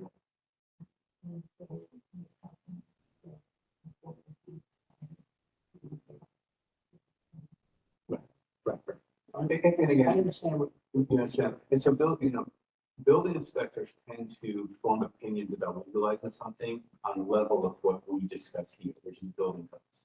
There's a whole level of the practical implementation of what needs to be done, and then the local review board, right? I mean, building inspectors can't speak for zoning boards and planning boards. They can simply say, you have the right to go. I happen to be a building inspector, so yes, I get it. Okay. That's why I'm flabbergasted that they. Well, yeah, And you can imagine how I Stacy. think the door was 16. Not to interrupt you, Yeah, so the, Jane, but so this work was done. And the village issue a certificate of occupancy on completion for this work. No, I think, again, and this is, I don't want to speak for them. I think that what happens, my experience is that when there is the question of occupancy, a owner has the right to go through the right channels to try to legalize it or whatever. I think that what they wanted was to address if we saw any electrical issues that might have been hazardous.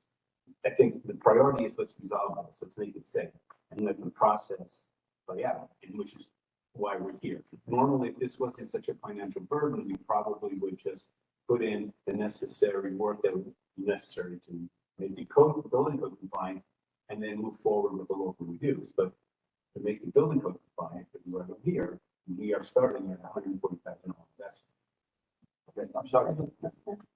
so this plan, again, knowing that you didn't prepare the drawing, indicates that there is a 1 hour fire partition between the 2 units. Can you confirm that?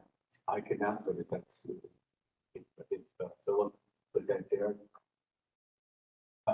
My main objective to submit this drawing is that it essentially reflects an existing conditions. what's there and what's trying to improve it.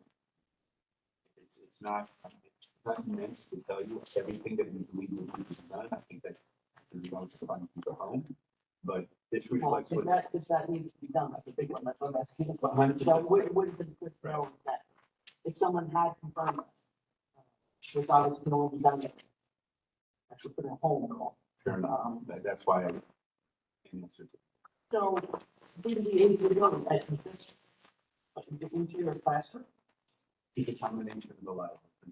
That's why another issue here was, Neil had asked if, we could do a performance, performance calculation to see. And the problem is it's a mishmash of different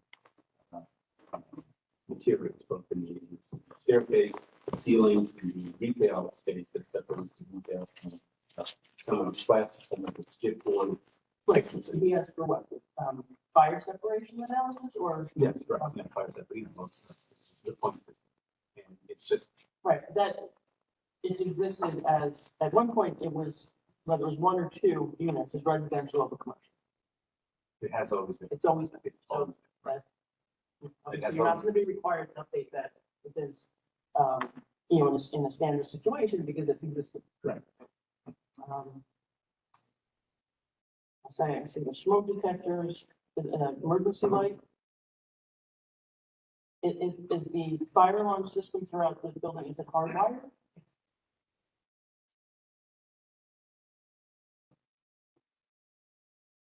And then there's existing, it looks like a strobe in the hall. Let me see what this, That's more than. yeah. Okay. The little light with the in the red. Let's go ahead. Okay, Mark, can we jump to you?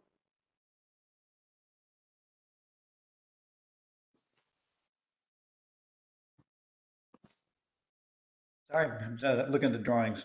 I had to get back on. The first question I have is,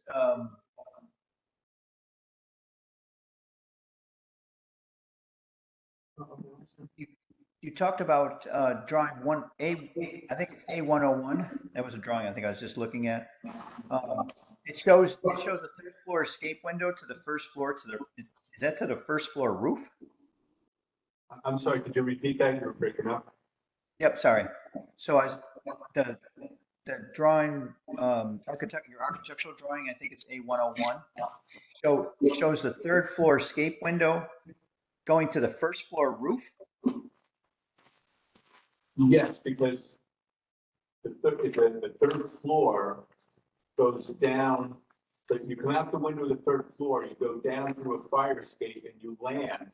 So you're going past the second floor and now you're landing on the roof of the first floor. There's a footprint, if you look at the drawings, the footprint of the first floor and the basement is much deeper than the upper levels. I did see that. So that's the So you're front on the roof of the first floor. You're not coming down to ground floor. You're only coming down one level. And that looks like it's off a ladder, not a fire escape. Is that correct? That's correct, right. Okay. And then on the second floor, how am I getting off the second floor? I see the windows. Is that right to the roof? So if you either come down the primary stairs, and if there's an issue there, you come out the windows in the rear of the building at roof level, and then you can walk on the roof, and there is a ladder, and I provided you pictures of that at the rear of the building, where you can come down and you end up in that little mini portico. Now, Yep. at that point, in present conditions, is you are open to either side, and with a small, maybe a 3-foot small grade change, you can kind of come up the half wall and into the driveway of the building that I referred to. But for our purposes here in code analysis, it is not a legal right of way. It opens up to adjacent properties and to a rear property driveway. Right. Okay. Thank you. Now, the basement, that's also retail. Is that the way I understand that? Is that also the antique store in the basement? That's correct. Okay. And this is built around 1900s, you said, so is that balloon frame construction? No, it's masonry, brick, exterior walls on the sides, and it frames side to side. Okay. So the masonry, the brick walls are the structural walls. Okay, and then you're claiming economic hardship. So the other question I have on that is, then what's the value of the building? I'm sorry, you broke up again, sir. What's the value? What's the value of the building? I'm sorry, I wasn't prepared to answer that. I have no idea.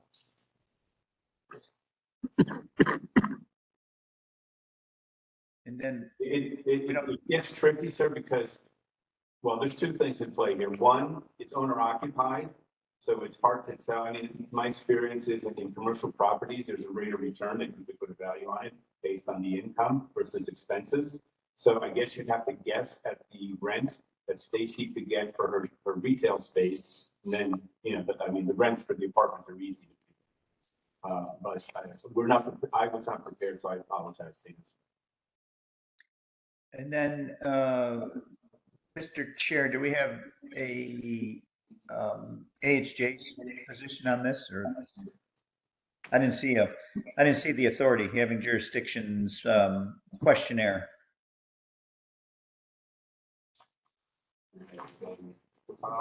Yeah, in values right up at number 7, findings of fact. You neither supports or objects to granting a variance. All right, that's it. Thanks. That's it. Yeah, I think Mr. Pennell is standing by the denial letter, and he's just simply explaining the deficiencies in the building code and the local zoning and planning. Okay. All right, Shaheen? Would you be able to comment if there's been any recent fires on that block? Yes, there has been. Porter's family? Or the Terry Tavern? Exactly. Oh, So, and the result of that fire, did it extend to another building? No, it didn't. I can't speak to specific extent, but I am there. The fire was contained within the building. And primarily because that building is constructed very similar to this building, masonry side walls, low-berry walls. So there was a fire. The building was pretty much a loss, although it did not come down. They are rebuilding it. The sprinkler there, they're rebuilding it with sprinklers for a couple of reasons. One, there is a local sprinkler ordinance. Okay, so that, that triggers regardless of what the state would say, but yes, state required because we do have the situation. That owner intends to do the restaurant back, so it's a different kind of occupancy on the first floor, and then of course there's resident visible.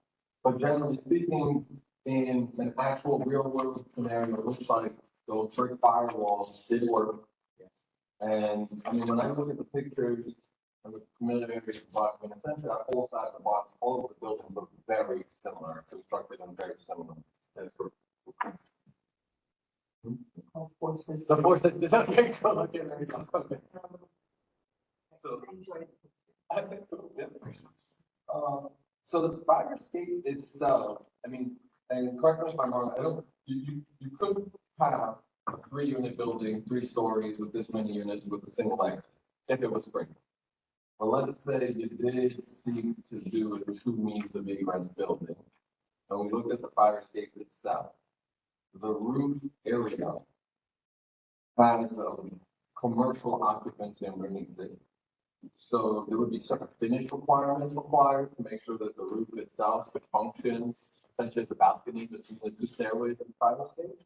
So I'm just going to mention that's something that I would definitely look for in maintaining, both making sure the fire escape was certified and maintained properly, but also that was mean. There's no reason to believe that the house is going to be demolished. So, I do like the access to the flag there. It's a good, well, so once you're in an apartment building and you have egress and a fire stairway, multiple residence laws are gonna require you to have like a plastered or sheet rock finish and that, because you have a wood frame. So just that area needs to be, inspected. Because for all I know, you may have an exposed ceiling or a drop ceiling in your retail area, and so the joists would need to be protected.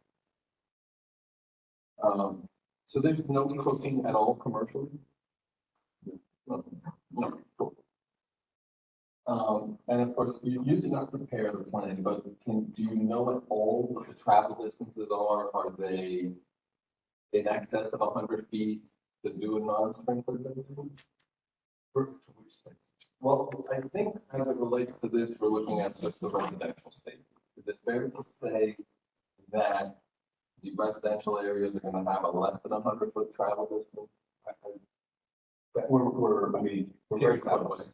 We're very close because if we're talking, yes, coming down from the furthest, we have to address the furthest corner to the fire, to the stairs and then down.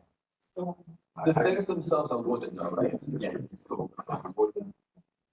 Yeah, we don't know that, so I'm not gonna make a statement.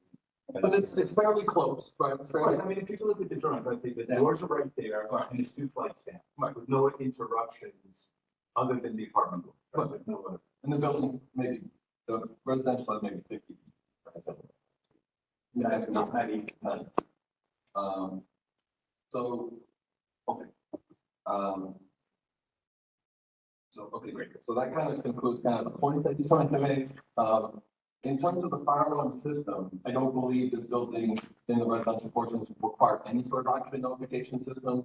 So I think the fact that you have horns and strobes is already an additional benefit and alternative, so something to mention as well. The last one I wanted to ask is, do you know who owns Main Street? Is it Terrytown owned? Oh, no. Village. Okay. I personally think that the number is a little bit high for the connection based on that. I do feel that this sprinkler system could probably install a little bit less, but I think the number is still pretty big. Well, right, so so you understand. Clearly, they have to sprinkle the whole building. Right, for sure. So we're not just talking about the 2 units that are, right, so we have to sprinkle the whole. I do agree, but The water main is on the other side of it, and that's where the excavation and plumbing is a big deal.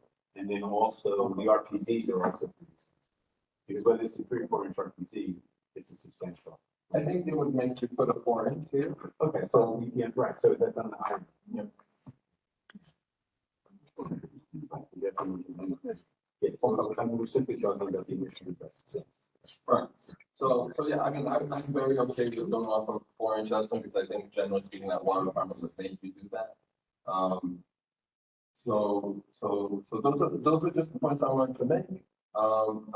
You know, I think everything else with the costs were very fair, but I think the number on the connection maybe can go down a bit, but I do understand there's real considerations, possibly police and other. I mean, in all fairness, there were no engineering drawings, there was no bid costs. This wasn't a competitive, this was actually Stacy, the one who contacted Sprinkler contractor, who's out of Rockland County, if I'm not mistaken. And then I spoke to a local plumber, who does a lot of work in the area and is familiar, and then an excavator who also is bonded and certified, right? Because those all count. You go in, when you cross the entire street, it's valid. You know, it's not just an apartment putting for a deck, it has to be. So all of those things come into play. Again, could that number come down 100%? How much? Could 140, 120? Potentially, if everybody bids to lower, you know, a degree of percentage. But again, this is a situation where for the better part of 20 years, the owner has operated with the assumption that everything's okay. Now this is being dropped on her. We fully understand that this is not a yes or no situation, but we are looking for your guidance about what would you consider to be mitigating issues that we can incorporate so that it doesn't reach this level. And I'll tell you on my side, just the kind of things I mentioned, I would want the fire escape to be functional, to meet all the requirements that it may have. And I would probably speak to expanding your fire alarm system, have notification within the. That's the Right, first. so you're talking about a monitoring station? So you already have a fire alarm system, you have a horn and strobe outside, but you don't have one Yeah, inside. but there's no monitoring system to be clear. It's not supervised. So, I just want to make sure that, you know, full disclosure, because I don't want this to be something that down the road there was a misunderstanding, okay? Again, to be clear, the fire stair ladder at the end does not go to a public right away. that I understand. And whatever system that is in there regarding horns and strobes and smoke and carbon monoxide detection, though they're interconnected, it stays in the building. It is not a monitoring system.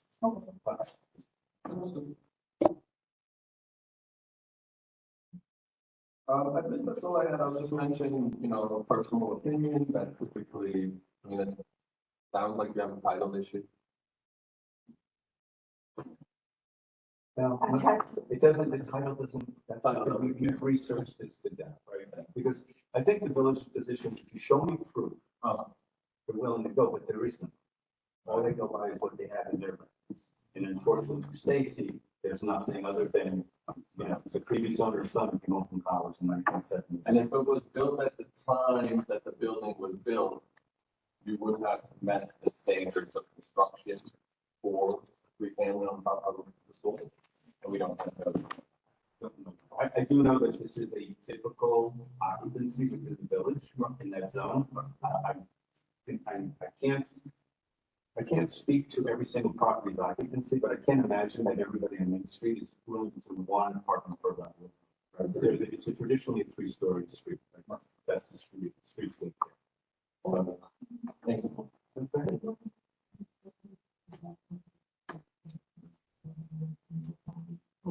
I don't think that comes into play. Stacy had asked the planning board to consider converting one of these units into a visitor house at one of the streets. And there was a lot of deliberation. And this speaks to Ms. Slavin's situation where, why was this situation not brought up during that process with the planning board? There have been public hearings. Again, I just don't think anybody's paying attention and all of a sudden somebody does deeper. When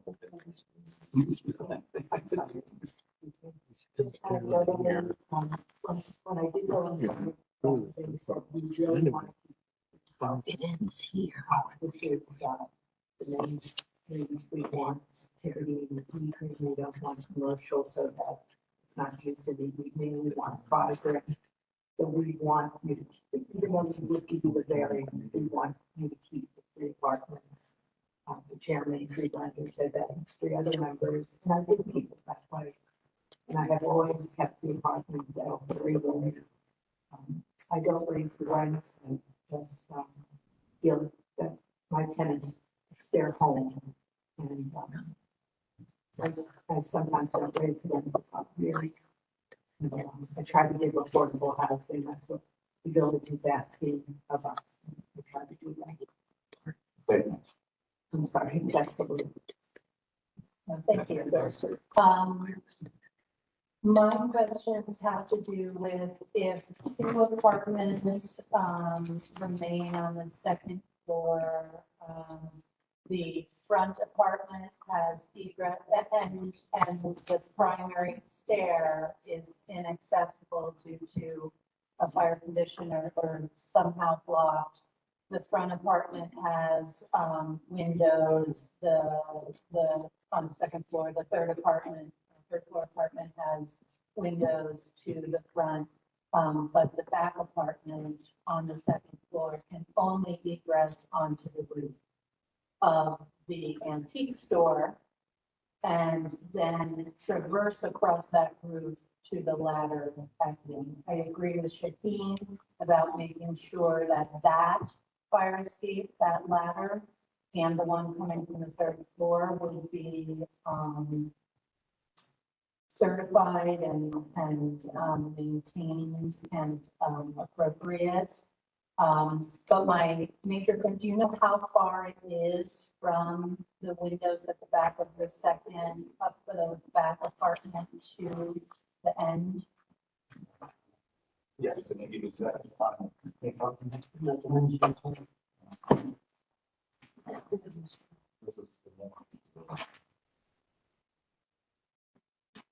And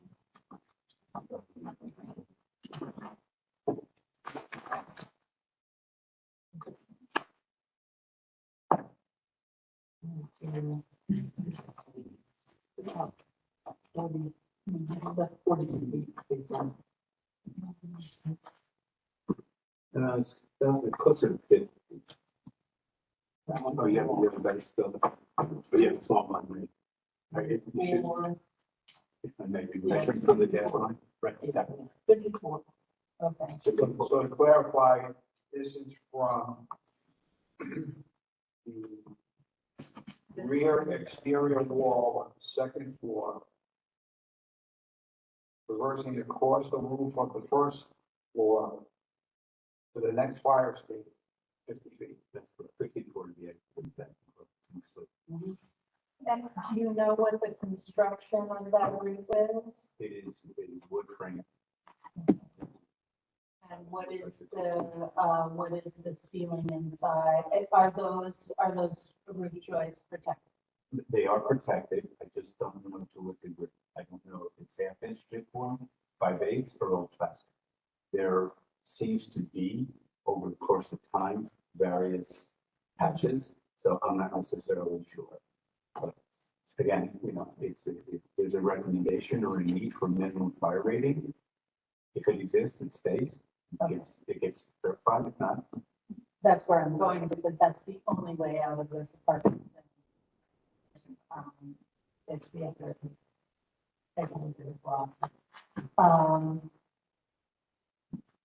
Then there also seems to be at the bottom of that ladder in the back, it stops above a doorway. So it seems to be at least an 8-foot drop from the bottom rung of that ladder. Is that safe to use? it's not 8 feet, but it's the ladder stops up here.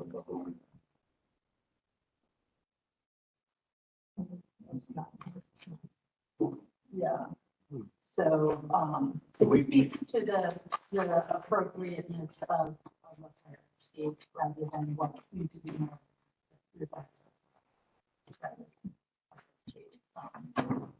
If I may, that could be modified to be one of those sliding ladders, right? You see them all over, where there's a little bit, it drops and then you have a continuous ladder all the way down to the grade. In that same photo with the telephone pole out front and the air conditioner at the top, what is in the box? What looks like a plywood box at the bottom below the disconnects? It stays the same. It's an old condenser unit for air conditioning, so it's not functioning, so that will be.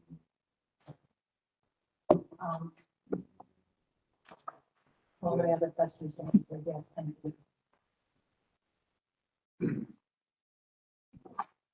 So you mentioned that the exterior walls are concrete, or a combination of concrete block, brick. And then the buildings on either side of it, is it the same construction? Or is it aware? I think it's the majority.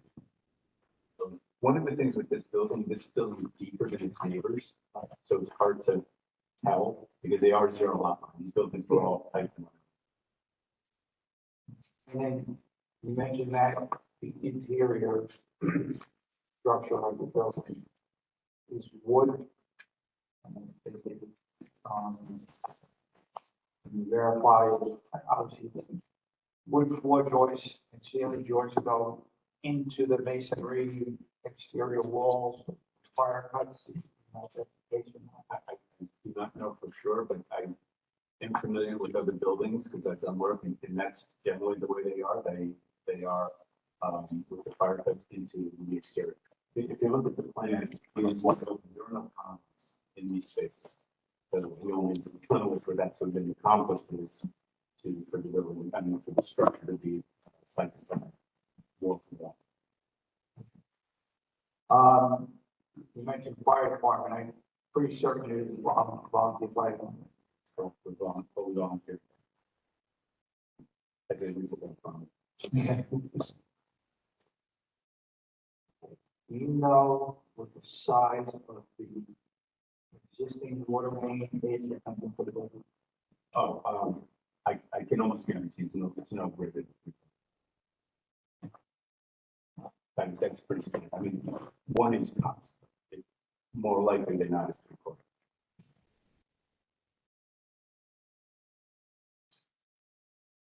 Okay,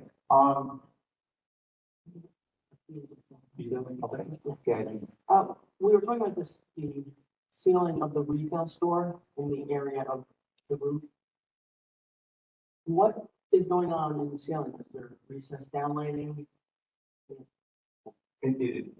My recollection, Stacy can speak to this, my record's completely finished. Again, I can't speak to whether it's modern gypsum board or plaster. Do I understand that, but is there a lot of electrical and stuff in the ceiling? So if the You have to see your thought was to add an additional layer, say. Right. What does that do? What's?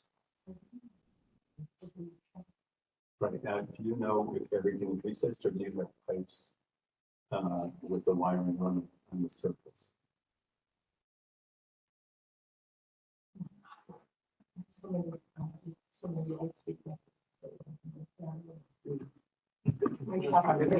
Let's assume they're recessed electrical boxes. I mean, there might be 1 or 2 surface mounted conduit and steel boxes, but for this discussion, let's just assume there are some recessed, like fixture boxes. And my second question would be, did anybody look at the tax assessor records? And It speaks to the original occupancy of the hardware store. doesn't mention the number of apartment units. I think that's where the village got to. That's actually the only record of. I found a picture of the inside of your store. I'll put it on the share. You may want to look to see if it's accurate. Okay. Yeah. Yeah, it'd be a little bit complicated to achieve another layer. if you, Mark, I would show it to you, but no way I can. I can email it. You want to text it? I don't know if I can throw it out to you guys. Okay, Mr. Chairman, At this point, we're going to open it up to, I got it. We're going to open it up to anyone here, live here in the audience who would like to comment or ask a question regarding the application. Okay, not hearing anybody. Is there anyone joining us remotely who would like to comment or have any questions regarding the application? Okay, if not. All right, so at this point, what we'll do is we'll go into deliberations. Go off the record. We're now working with the computer. Okay, we're back on record. Megan, do you have a motion? I do, Mr. Chairman. With respect to the petition of state line, petition number 2025-0570. The petition pertains to a variance to allow for occupancy of a residential occupancy group R3 to R2, construction type 3A, ordinary construction, 3 stories in height, 7,800 square feet in area, and located at Perry County, Town of Westchester, New York State.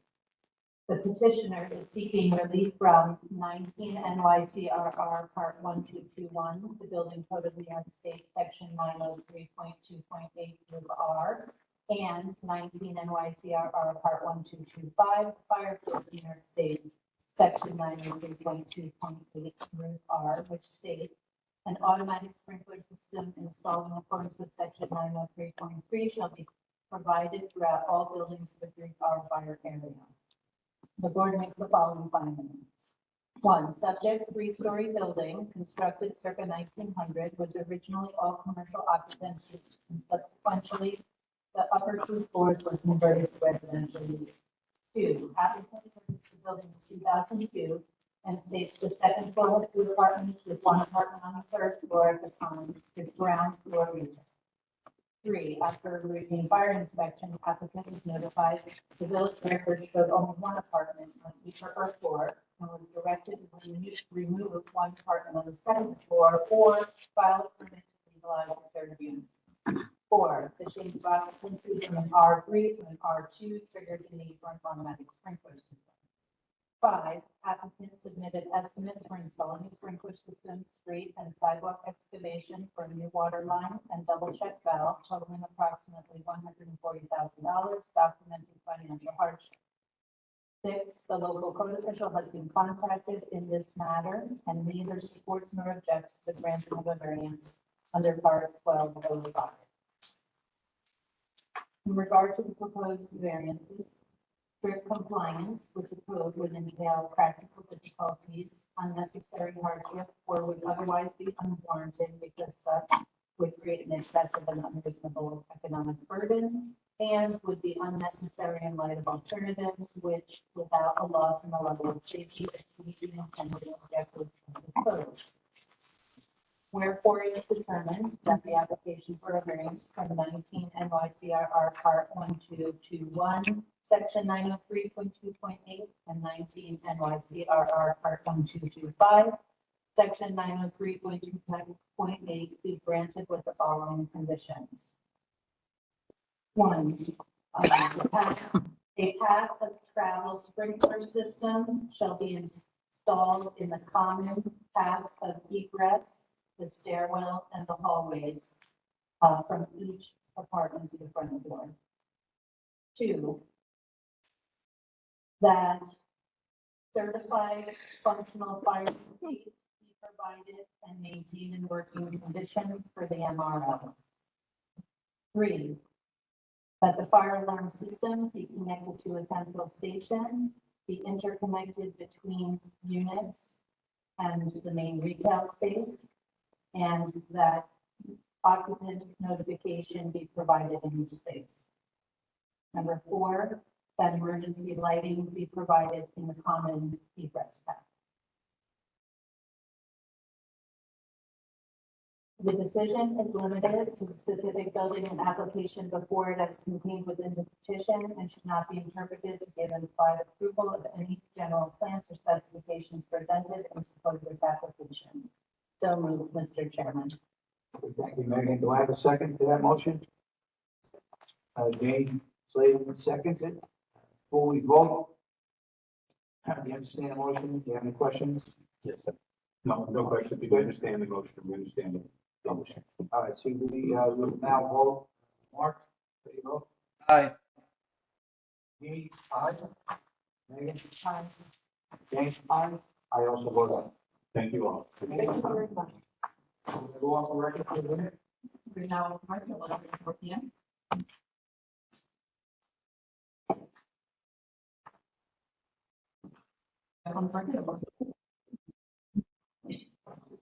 We're back on record. Petition number 2025-0766. The applicant is Raymore Mining Corporation. The petition pertains to an appeal of a code official determination regarding the occupancy of a building. The doctor, 1-story height, approximately 137,000 square feet in the gross floor area and located at 1,000 Homestead Avenue, Village of Maybrook, County of Orange, New York State. Petitioner is appealing the determination of a code enforcement official regarding the ability of 19 NYCRR, Part 1227, the existing village code of New York State, Section 1001.2.1, change of use of state. Any work undertaken with a change in use that does not involve a change of occupancy classification or a change to another group within an occupancy classification shall conform to the applicable requirement of the work zone 6 and to the requirement section 1002.1.010. Petitioner is appealing the determination of code official or failing to meet the deal seeking variances to allow regulation. Stock building as an S1 moderate hazard storage building without conforming to the applicable requirements for the work as classified in chapter 6 and section 1002 through 1010.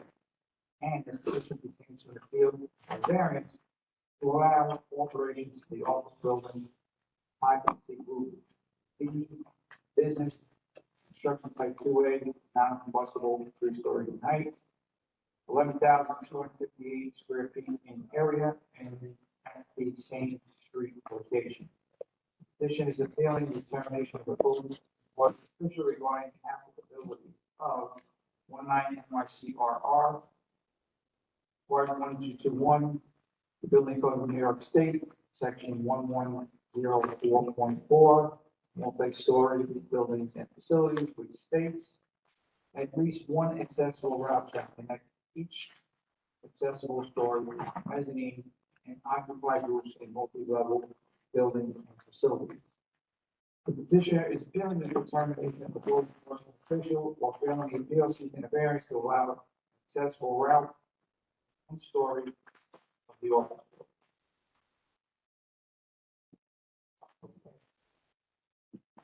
Is there someone here going to present the case?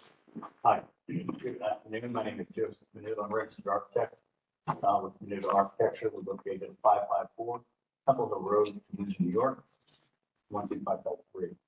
I am here today with Robert Smith, who is a consultant to my firm. I am also here with Stan Richards, who is the part of carriers. He's joining me today on part of the meeting with us. Stan's going to be here if needed for any technical items regarding their operations and how they function. But in the meantime, who's here to represent. Okay. So we're going to handle the appeal first. Okay. If you don't get the appeal, we don't side with the applicant, then we'll move on to the variance portion. Okay. Proceed. Okay. So the first part of this is so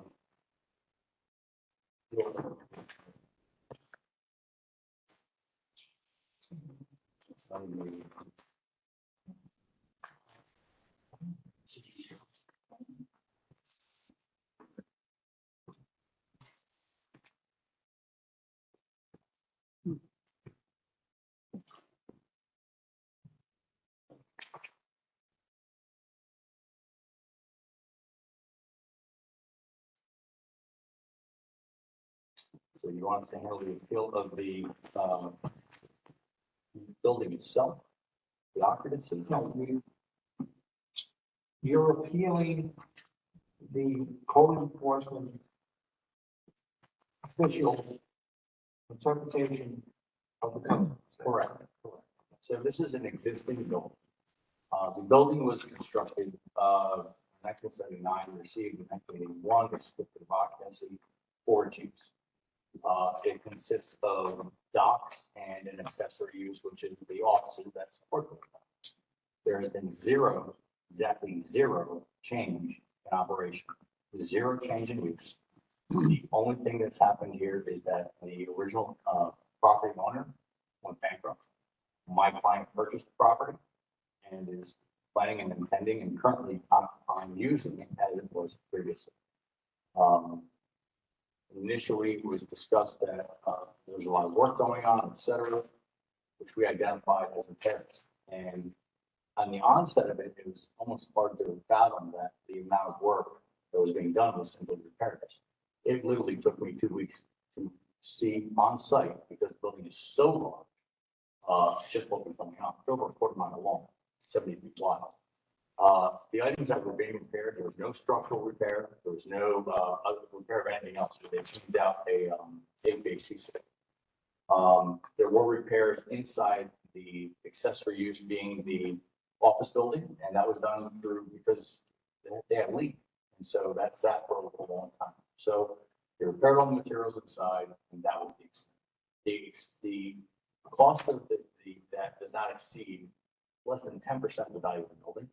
And when you take a look at the square footage, it's far less than 50% or even isn't even getting close to it. So we're 11,000 square feet compared to 137,000 square feet of total gross, total, excuse me, net dock area. So add that together, it's 150,000 feet. So of all of these items, it's our interpretation that we don't think should even really need to be here today, except for asking for this station and.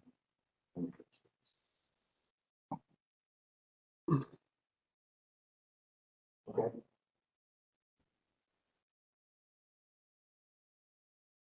All right, so, open up the question. No, I think pretty quick. Like, just first point of clarification, some of the letters said S2 occupancy, not necessarily from your office, but just some of the letters going out here say S2, some say S1, so it's an S1 occupancy? An S1. Cool. And that's derived from the building code in effect when the property was constructed. They specifically delineated trucking terminals, so I can do a copy of, and that's an, correct, and that's the one. Thank you. And, okay, perfect. So that's my first, and then the contention is that the level of alteration we're doing here, obviously, it is a level 2, just less than 50%, is that what we're saying? Yeah, cool, great. And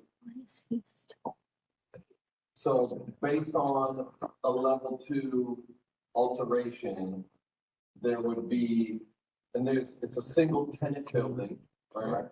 So there would be no code requirement for you to upgrade this. It's based on, am I making the right codes here? Right?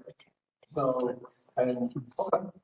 And is there something that I'm missing in terms of the level of work here? I mean, is everything just a direct replacement of what was, or repair of what was there? There's no modification, change, movement of things as part of these repairs? The only thing that's been replaced in full was the HVAC system, and that has been replaced.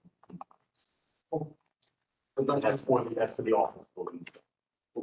And excuse me for just not knowing, is that filed under the same building permit application, or is that a fully separate, is that a separate application? I believe we have one application. It's all a project. Okay. So when they look at the scope of work and the cost, they consider the HVAC part of this. Correct. Yeah, cool. Excuse me, could I comment on this one? You have to come up here because, we have to be able to get you on the mic and, you have to identify yourself. Public comment? Oh, I'm sorry. Oh.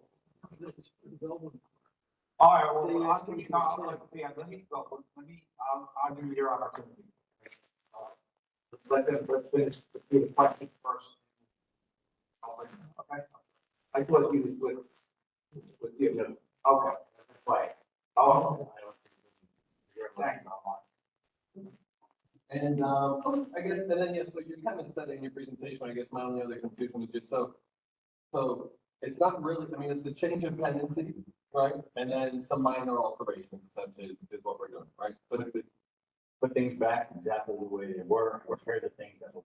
right. But the new tenant is effectively the exact same nature, type, and operation of the old business that was there. 100%. Thank you. So for clarification, you may have been familiar with the yellow freight or yellow roadside carriage freight. This is RL carriage. Also very well known. Doing the same. Yes, sir. Can I go next? That was my main question. Thank you for clarifying. So was this a train yard before? That's what I saw too. Well, no, there are train tracks, and yes, at some point in time, yes, a long time ago. And that was later converted, basically it became abandoned, and when Yellow Creek, the history that I have from the attorney of record at that time, had indicated that they were able to make a deal to make this not a barren property and be able to utilize it as that. I will also mention, because I think it's important, with regard to alteration, there is an exception within the code regarding doors, adding doors and windows to the existing building. And we have cited that in our application. And so the intent is for the overhead doors that are there, the overhead openings that are there to have actual doors that are closed. And to that extent, there's no change in occupancy or anything else of that nature. So did want to bring that up as an exception. Megan? Yeah, I was actually gonna ask about those overhead, garage doors that are being added. So, formerly it was just an open. And now there are garage doors. So if someone is, inside the building and all of the garage doors are closed, what is the means of egress for the people? So we have, there is, we do not exceed the travel distance, for means of egress of the building. Feet. We have, fire extinguishers every 75 feet. The building, each structural element of the building that actually has a fire extinguisher on it is painted red in a contrasting color. A fire, detection, heat detection, smoke detection, seal detection system have been installed in many full stations, which is linked to the local municipality. So that has been done above and beyond. With regard to the escape routes, they have, there's no stairs that go out, and again, not exceeding the travel distance. Too great. Okay, yeah, my question was, now that we're putting the barrier there, is there still for the reason? Yes, yes. Also wanted to understand a little bit of the operation. So we're looking at this not having doors on. However, when the tractor trailers are backed up to the building, 45 feet roughly, the trailers themselves, they're backed up to the building. There's no opening at that point. Thank you.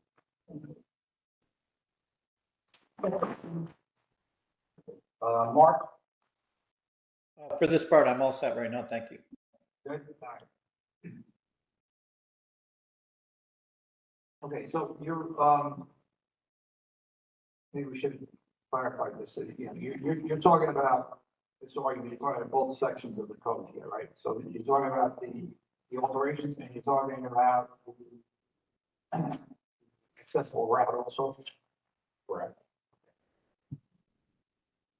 The accessible route is in relation to the accessory use, the office itself. And currently, the applicant has proposed to provide an accessible route to the office accessory use and the main level of that building. The code official has stated that they believe that all three levels of that accessory use need to be accessible.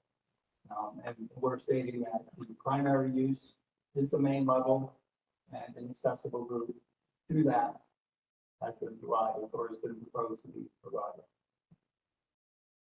This is only if we determine that there has been a change of occupancy though, right?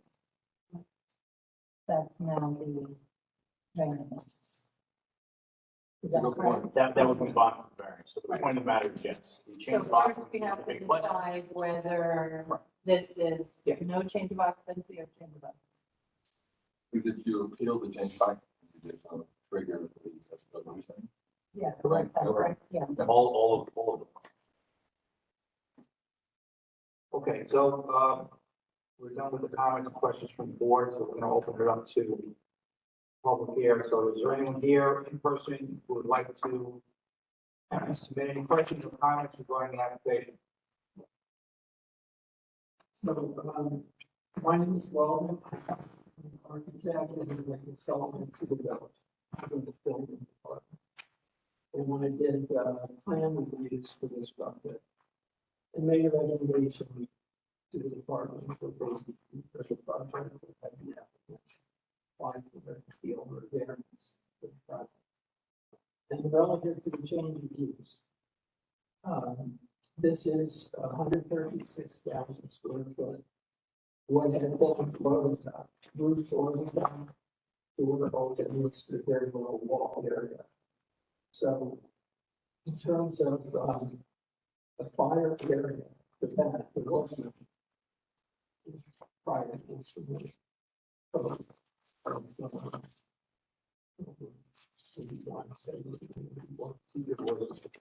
Okay, so by closing that building with 306 overhead doors, it became a fire. Below that building. Before that, it was just a roof loading dock. So although the building has an S1 use, occupancy category, and will have an S1 use category. In the building code, the definition of change of occupancy includes a change that involves increased fire protection requirements or the change within the same occupancy classification. That's spelled out both in the existing building code and the building code. So when you go from having an open building, 136,000 square feet, that's one use, to an enclosed building, you have different fire requirements. Now, number one, a sprinkler would be required, but there's a provision that they can access if there's enough water available at the elevation of the floor. That could be waived by having alarm system. We need to ask for that to do that. But when you look at a building code for fire area, once again, we have a fire area, but before there was no fire area. So if you have type 2D construction, that's what use in the existing building code for new buildings. Of course, you need a sprinkler system for anything there. Not applicable. But they do have provisions for existing unsprinkled S1 occupancy warehouses. With a note that this is only in the code because that was permitted before. But the area that is permitted for that is much less than 136,000. So that would be the first thing. Second thing is that once you enclose your building, the ventilation that you had before doesn't apply to them. Mechanical plants have notes on them that say that you are simply repairing and replacing what was there in kind, what was there for ventilation for the roof levels. And of course, there were doors. There were, as Mr. Winter said, normally truck bodies would be backed up to all these doors. So they weren't completely open. But they were moving in and out, and sometimes they were fully occupied, sometimes not. But at any rate, new elements under any alteration require compliance to the code from the buildings. So the ventilation of the warehouse, you're not allowed to ventilate it with air adjacent to the loading dock for obvious reasons. So you have an enclosed building, and what they have to propose is to replace the old elements in the roof. But what you need to have is a ventilating system that brings in outdoor air the way that the mechanical code specifies for warehouses. So that would be applicable to the project. The building in the loading dock building is not supposed to be heated. So there aren't any energy requirements for that. But I would say that having the trucks there, they probably will operate the motors and generate some heat. Workers have someplace to go and through us. Anyway, the change of occupancy is simply that. That's the going from, by the way, the project was proposed as an S2 low hazard. But that would be unlikely if you have multiple materials. The other thing that relates to that is they use floor posts in the building. and their gas propane power. So there has been a bill, it's a landfill to remove for those 4 foot high one does. But they need it's work on themselves in the house. And the matter of hazardous material stored hasn't been addressed. And typically, you have a 1 hour rate control for hazardous materials in pressurized gas. So I think there probably should be closure of the garage that has its 12 or 15 forklifts for gas pressure. And related to that, there needs to be a storage facility not adjacent to the building for those cylinders. In the past, the operator used a wagon adjacent to the building, with the idea that if there was a fire or somebody would pull up a rifle. So that might be considered acceptable now, but the building department, we're talking about the change of occupancy, the one that these things. And just to go on these brief, the accessibility issue in the office building. It's been changed a couple of times, and I think it currently is. They have 2 entrances on the front of the building, one at the end of that parking. That's your whole freeway from that. So these 2 entrances are at the mid-level of the stair. The 2 stairs that goes to the building before the 3 floors. And the entrance comes into the building. So the proposed accessibility is adjacent to the building. On the ramp is shared with the works with vehicles.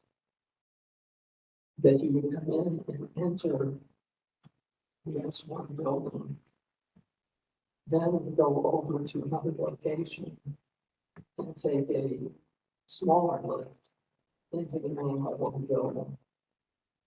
So I think that route is questioned because of number one, it was reverse from the storage building for 3-story office, which is not that small. It's 11,000 square feet. So the area above the main floor is fairly substantial. And the problem is that employees would have a hard time working down in the office if they can't get between the floors of the building. But anyway, the main accessible route is up the main building into the warehouse, through the warehouse, maybe the garage, another lift onto the main level of the office building. So that is what is being accessibility. That's it. Thank you. Okay, is there anyone else that would like to speak? Stan Richards, Vice President of R&L Carriers, 600 Gillum Road, Lincoln, Ohio, 45177. Thank you for the opportunity. Just a little operational insight that may help clear some air here. We are an LTL operation. One of the things that I wanted to mention, well, actually a couple of things. First of all, Mr. Weldon mentioned that it was unclear about hazardous storage. We don't store any freight. We're not a warehouse. That's important to know because in an LTL operation, you get freight in on pallets. We don't handle packages like FedEx or Amazon and such. Everything's on pallets, so it is moved around with a pallet jack or a forklift. With that said, we're an operation that the freight comes in, and if you walk down our docks, you would see signs that would say New York City, Miami, Los Angeles, Chicago. Those are indicators where the freight goes to after it comes off a specific trailer that has been domiciled or pulled back up to the dock. If freight is sitting on our dock for more than 12 hours, we're not making money. So the freight comes in, gets offloaded off of that trailer, it gets distributed onto the trailers where they're going, and it moves on. We got to keep the freight moving or we don't make it. So there is no storage, there is no racks to warehouse. That's just not the case. Something else. With the overhead doors, which I understand is a concern of village, but if you understand the operation, trailers are around the dock about, I'm going to say 3/4 of the day. So it's the same as those overhead doors being in place with the ventilation and every concern that was brought up just now. The only time that the trailers are not there are when they're out. So, for example, our operation, the truck drivers come in around 8 a.m. in the morning. Our forklift workers come in about 5 a.m. in the morning. You have all the freight that may have come in throughout the night. Just like you got late flights and late buses, you got late trucks come in. Whether it's weather or whatever it may be. When those trailers come in, they take that freight off starting at 5 a.m. in the morning, and they distribute it to the appropriate trailers. The truck drivers get there at 8, they go get their trucks. The trucks are never connected overnight to the trailers. That's another important point. So it's not like if there was a situation that was explained earlier that you can just pull that trailer out, you have to go get a truck to do that. We don't leave it connected because we don't want a fire to take place and catch on to a trailer. So we disconnect every night. When the truck drivers get in, they connect to the trailer and they sporadically leave depending on when their freight is ready or when that trailer is full. They sporadically leave between 8:30 a.m. to about 10:30. From about 11 o'clock a.m. to about 4:30 in the afternoon, we better hear crickets chirping. Better be quiet out there. That's when they clean the dock up, sweep it off. That's when there's no activity except for sporadic trailers coming in. Those are when the doors will be closed, if you will, when nobody's around, when there's no trailers. The dock workers go home after their shift. The next shift comes in about 5 o'clock and start up the whole. So the lights go out on the dock. The biggest reason that we put overhead doors in the north region is to protect our workers from cold. If we can protect them, that's what we want to do. In the southern regions, we don't put overhead doors in. I have 14 new facilities coming out of the ground right now. Anything in the south that happens, we don't put overhead doors in because it's not needed. But we do it to help our workers. So I hope that's explained a little bit about operation what goes on. Any questions? Thank you. Okay, is there anyone else here live in the audience who'd like to speak? Okay. Is there anyone joining us remotely who would like to speak regarding this application? This is Tim Ippolito, the building inspector to Village of Maybrook. 111 Ships Lane, Maybrook, New York, 12543. And I would like to say that Weldon was our expert on this. We reviewed it together and individually, and both agreed on all the points he brought up about fire areas, sprinkler system, and accessibility. The reason that this is being asked for a variance because there was originally a stop work order issued about work done without permits. And it originally we were told that it was just repair, but it seemed to have been a level 3 alteration.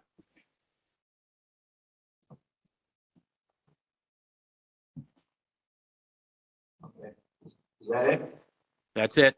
Okay. Thank you very much. Okay, is there anyone else joining us remotely who would like to speak? Very briefly, Mr. Chairman. My name is William Frank. I'm an attorney, Bluestein, Shapiro, Frank, and Barone in Goshen, New York at 10 Matthews Street. I'm local counsel to the petitioner here. The only thing I want to add, the technical aspects have been covered by Mr. Menuda and Mr. Richards. I would just like to note for the board that we have been working cooperatively with the village, and the reason that we are before your board today is because a developer's agreement was entered into between Raymar and the village back in August, and one of the requirements was for my client to come before the board and seek either an appeal or variance based on the recommendations of the village building inspector and Mr. Apt, and that's the reason we're here. We're not trying to do any type of work or engage in any type of activity in secret or anything of that nature. Everything that we're doing at this time is in conjunction with what the village wanted pursuant to that signed developers agreement. I just wanted to put that on the record. Thank you. Thank you very much. Okay, is there anyone else joining us remotely who would like to speak?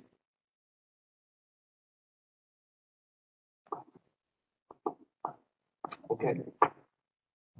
Any follow-up questions? This is just about the appeal and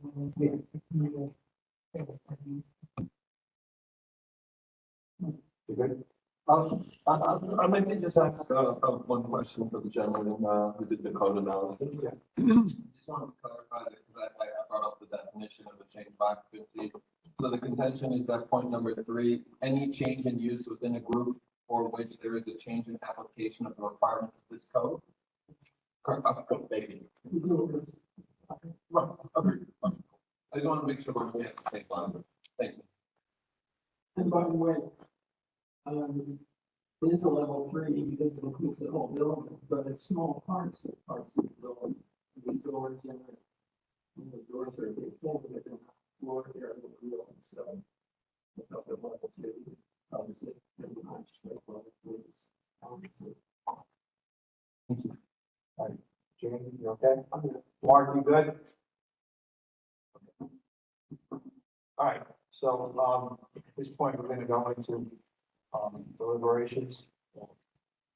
Yes, sorry, Bob. You can step out a little, we're off the record. We're now looking at 2:12 p.m.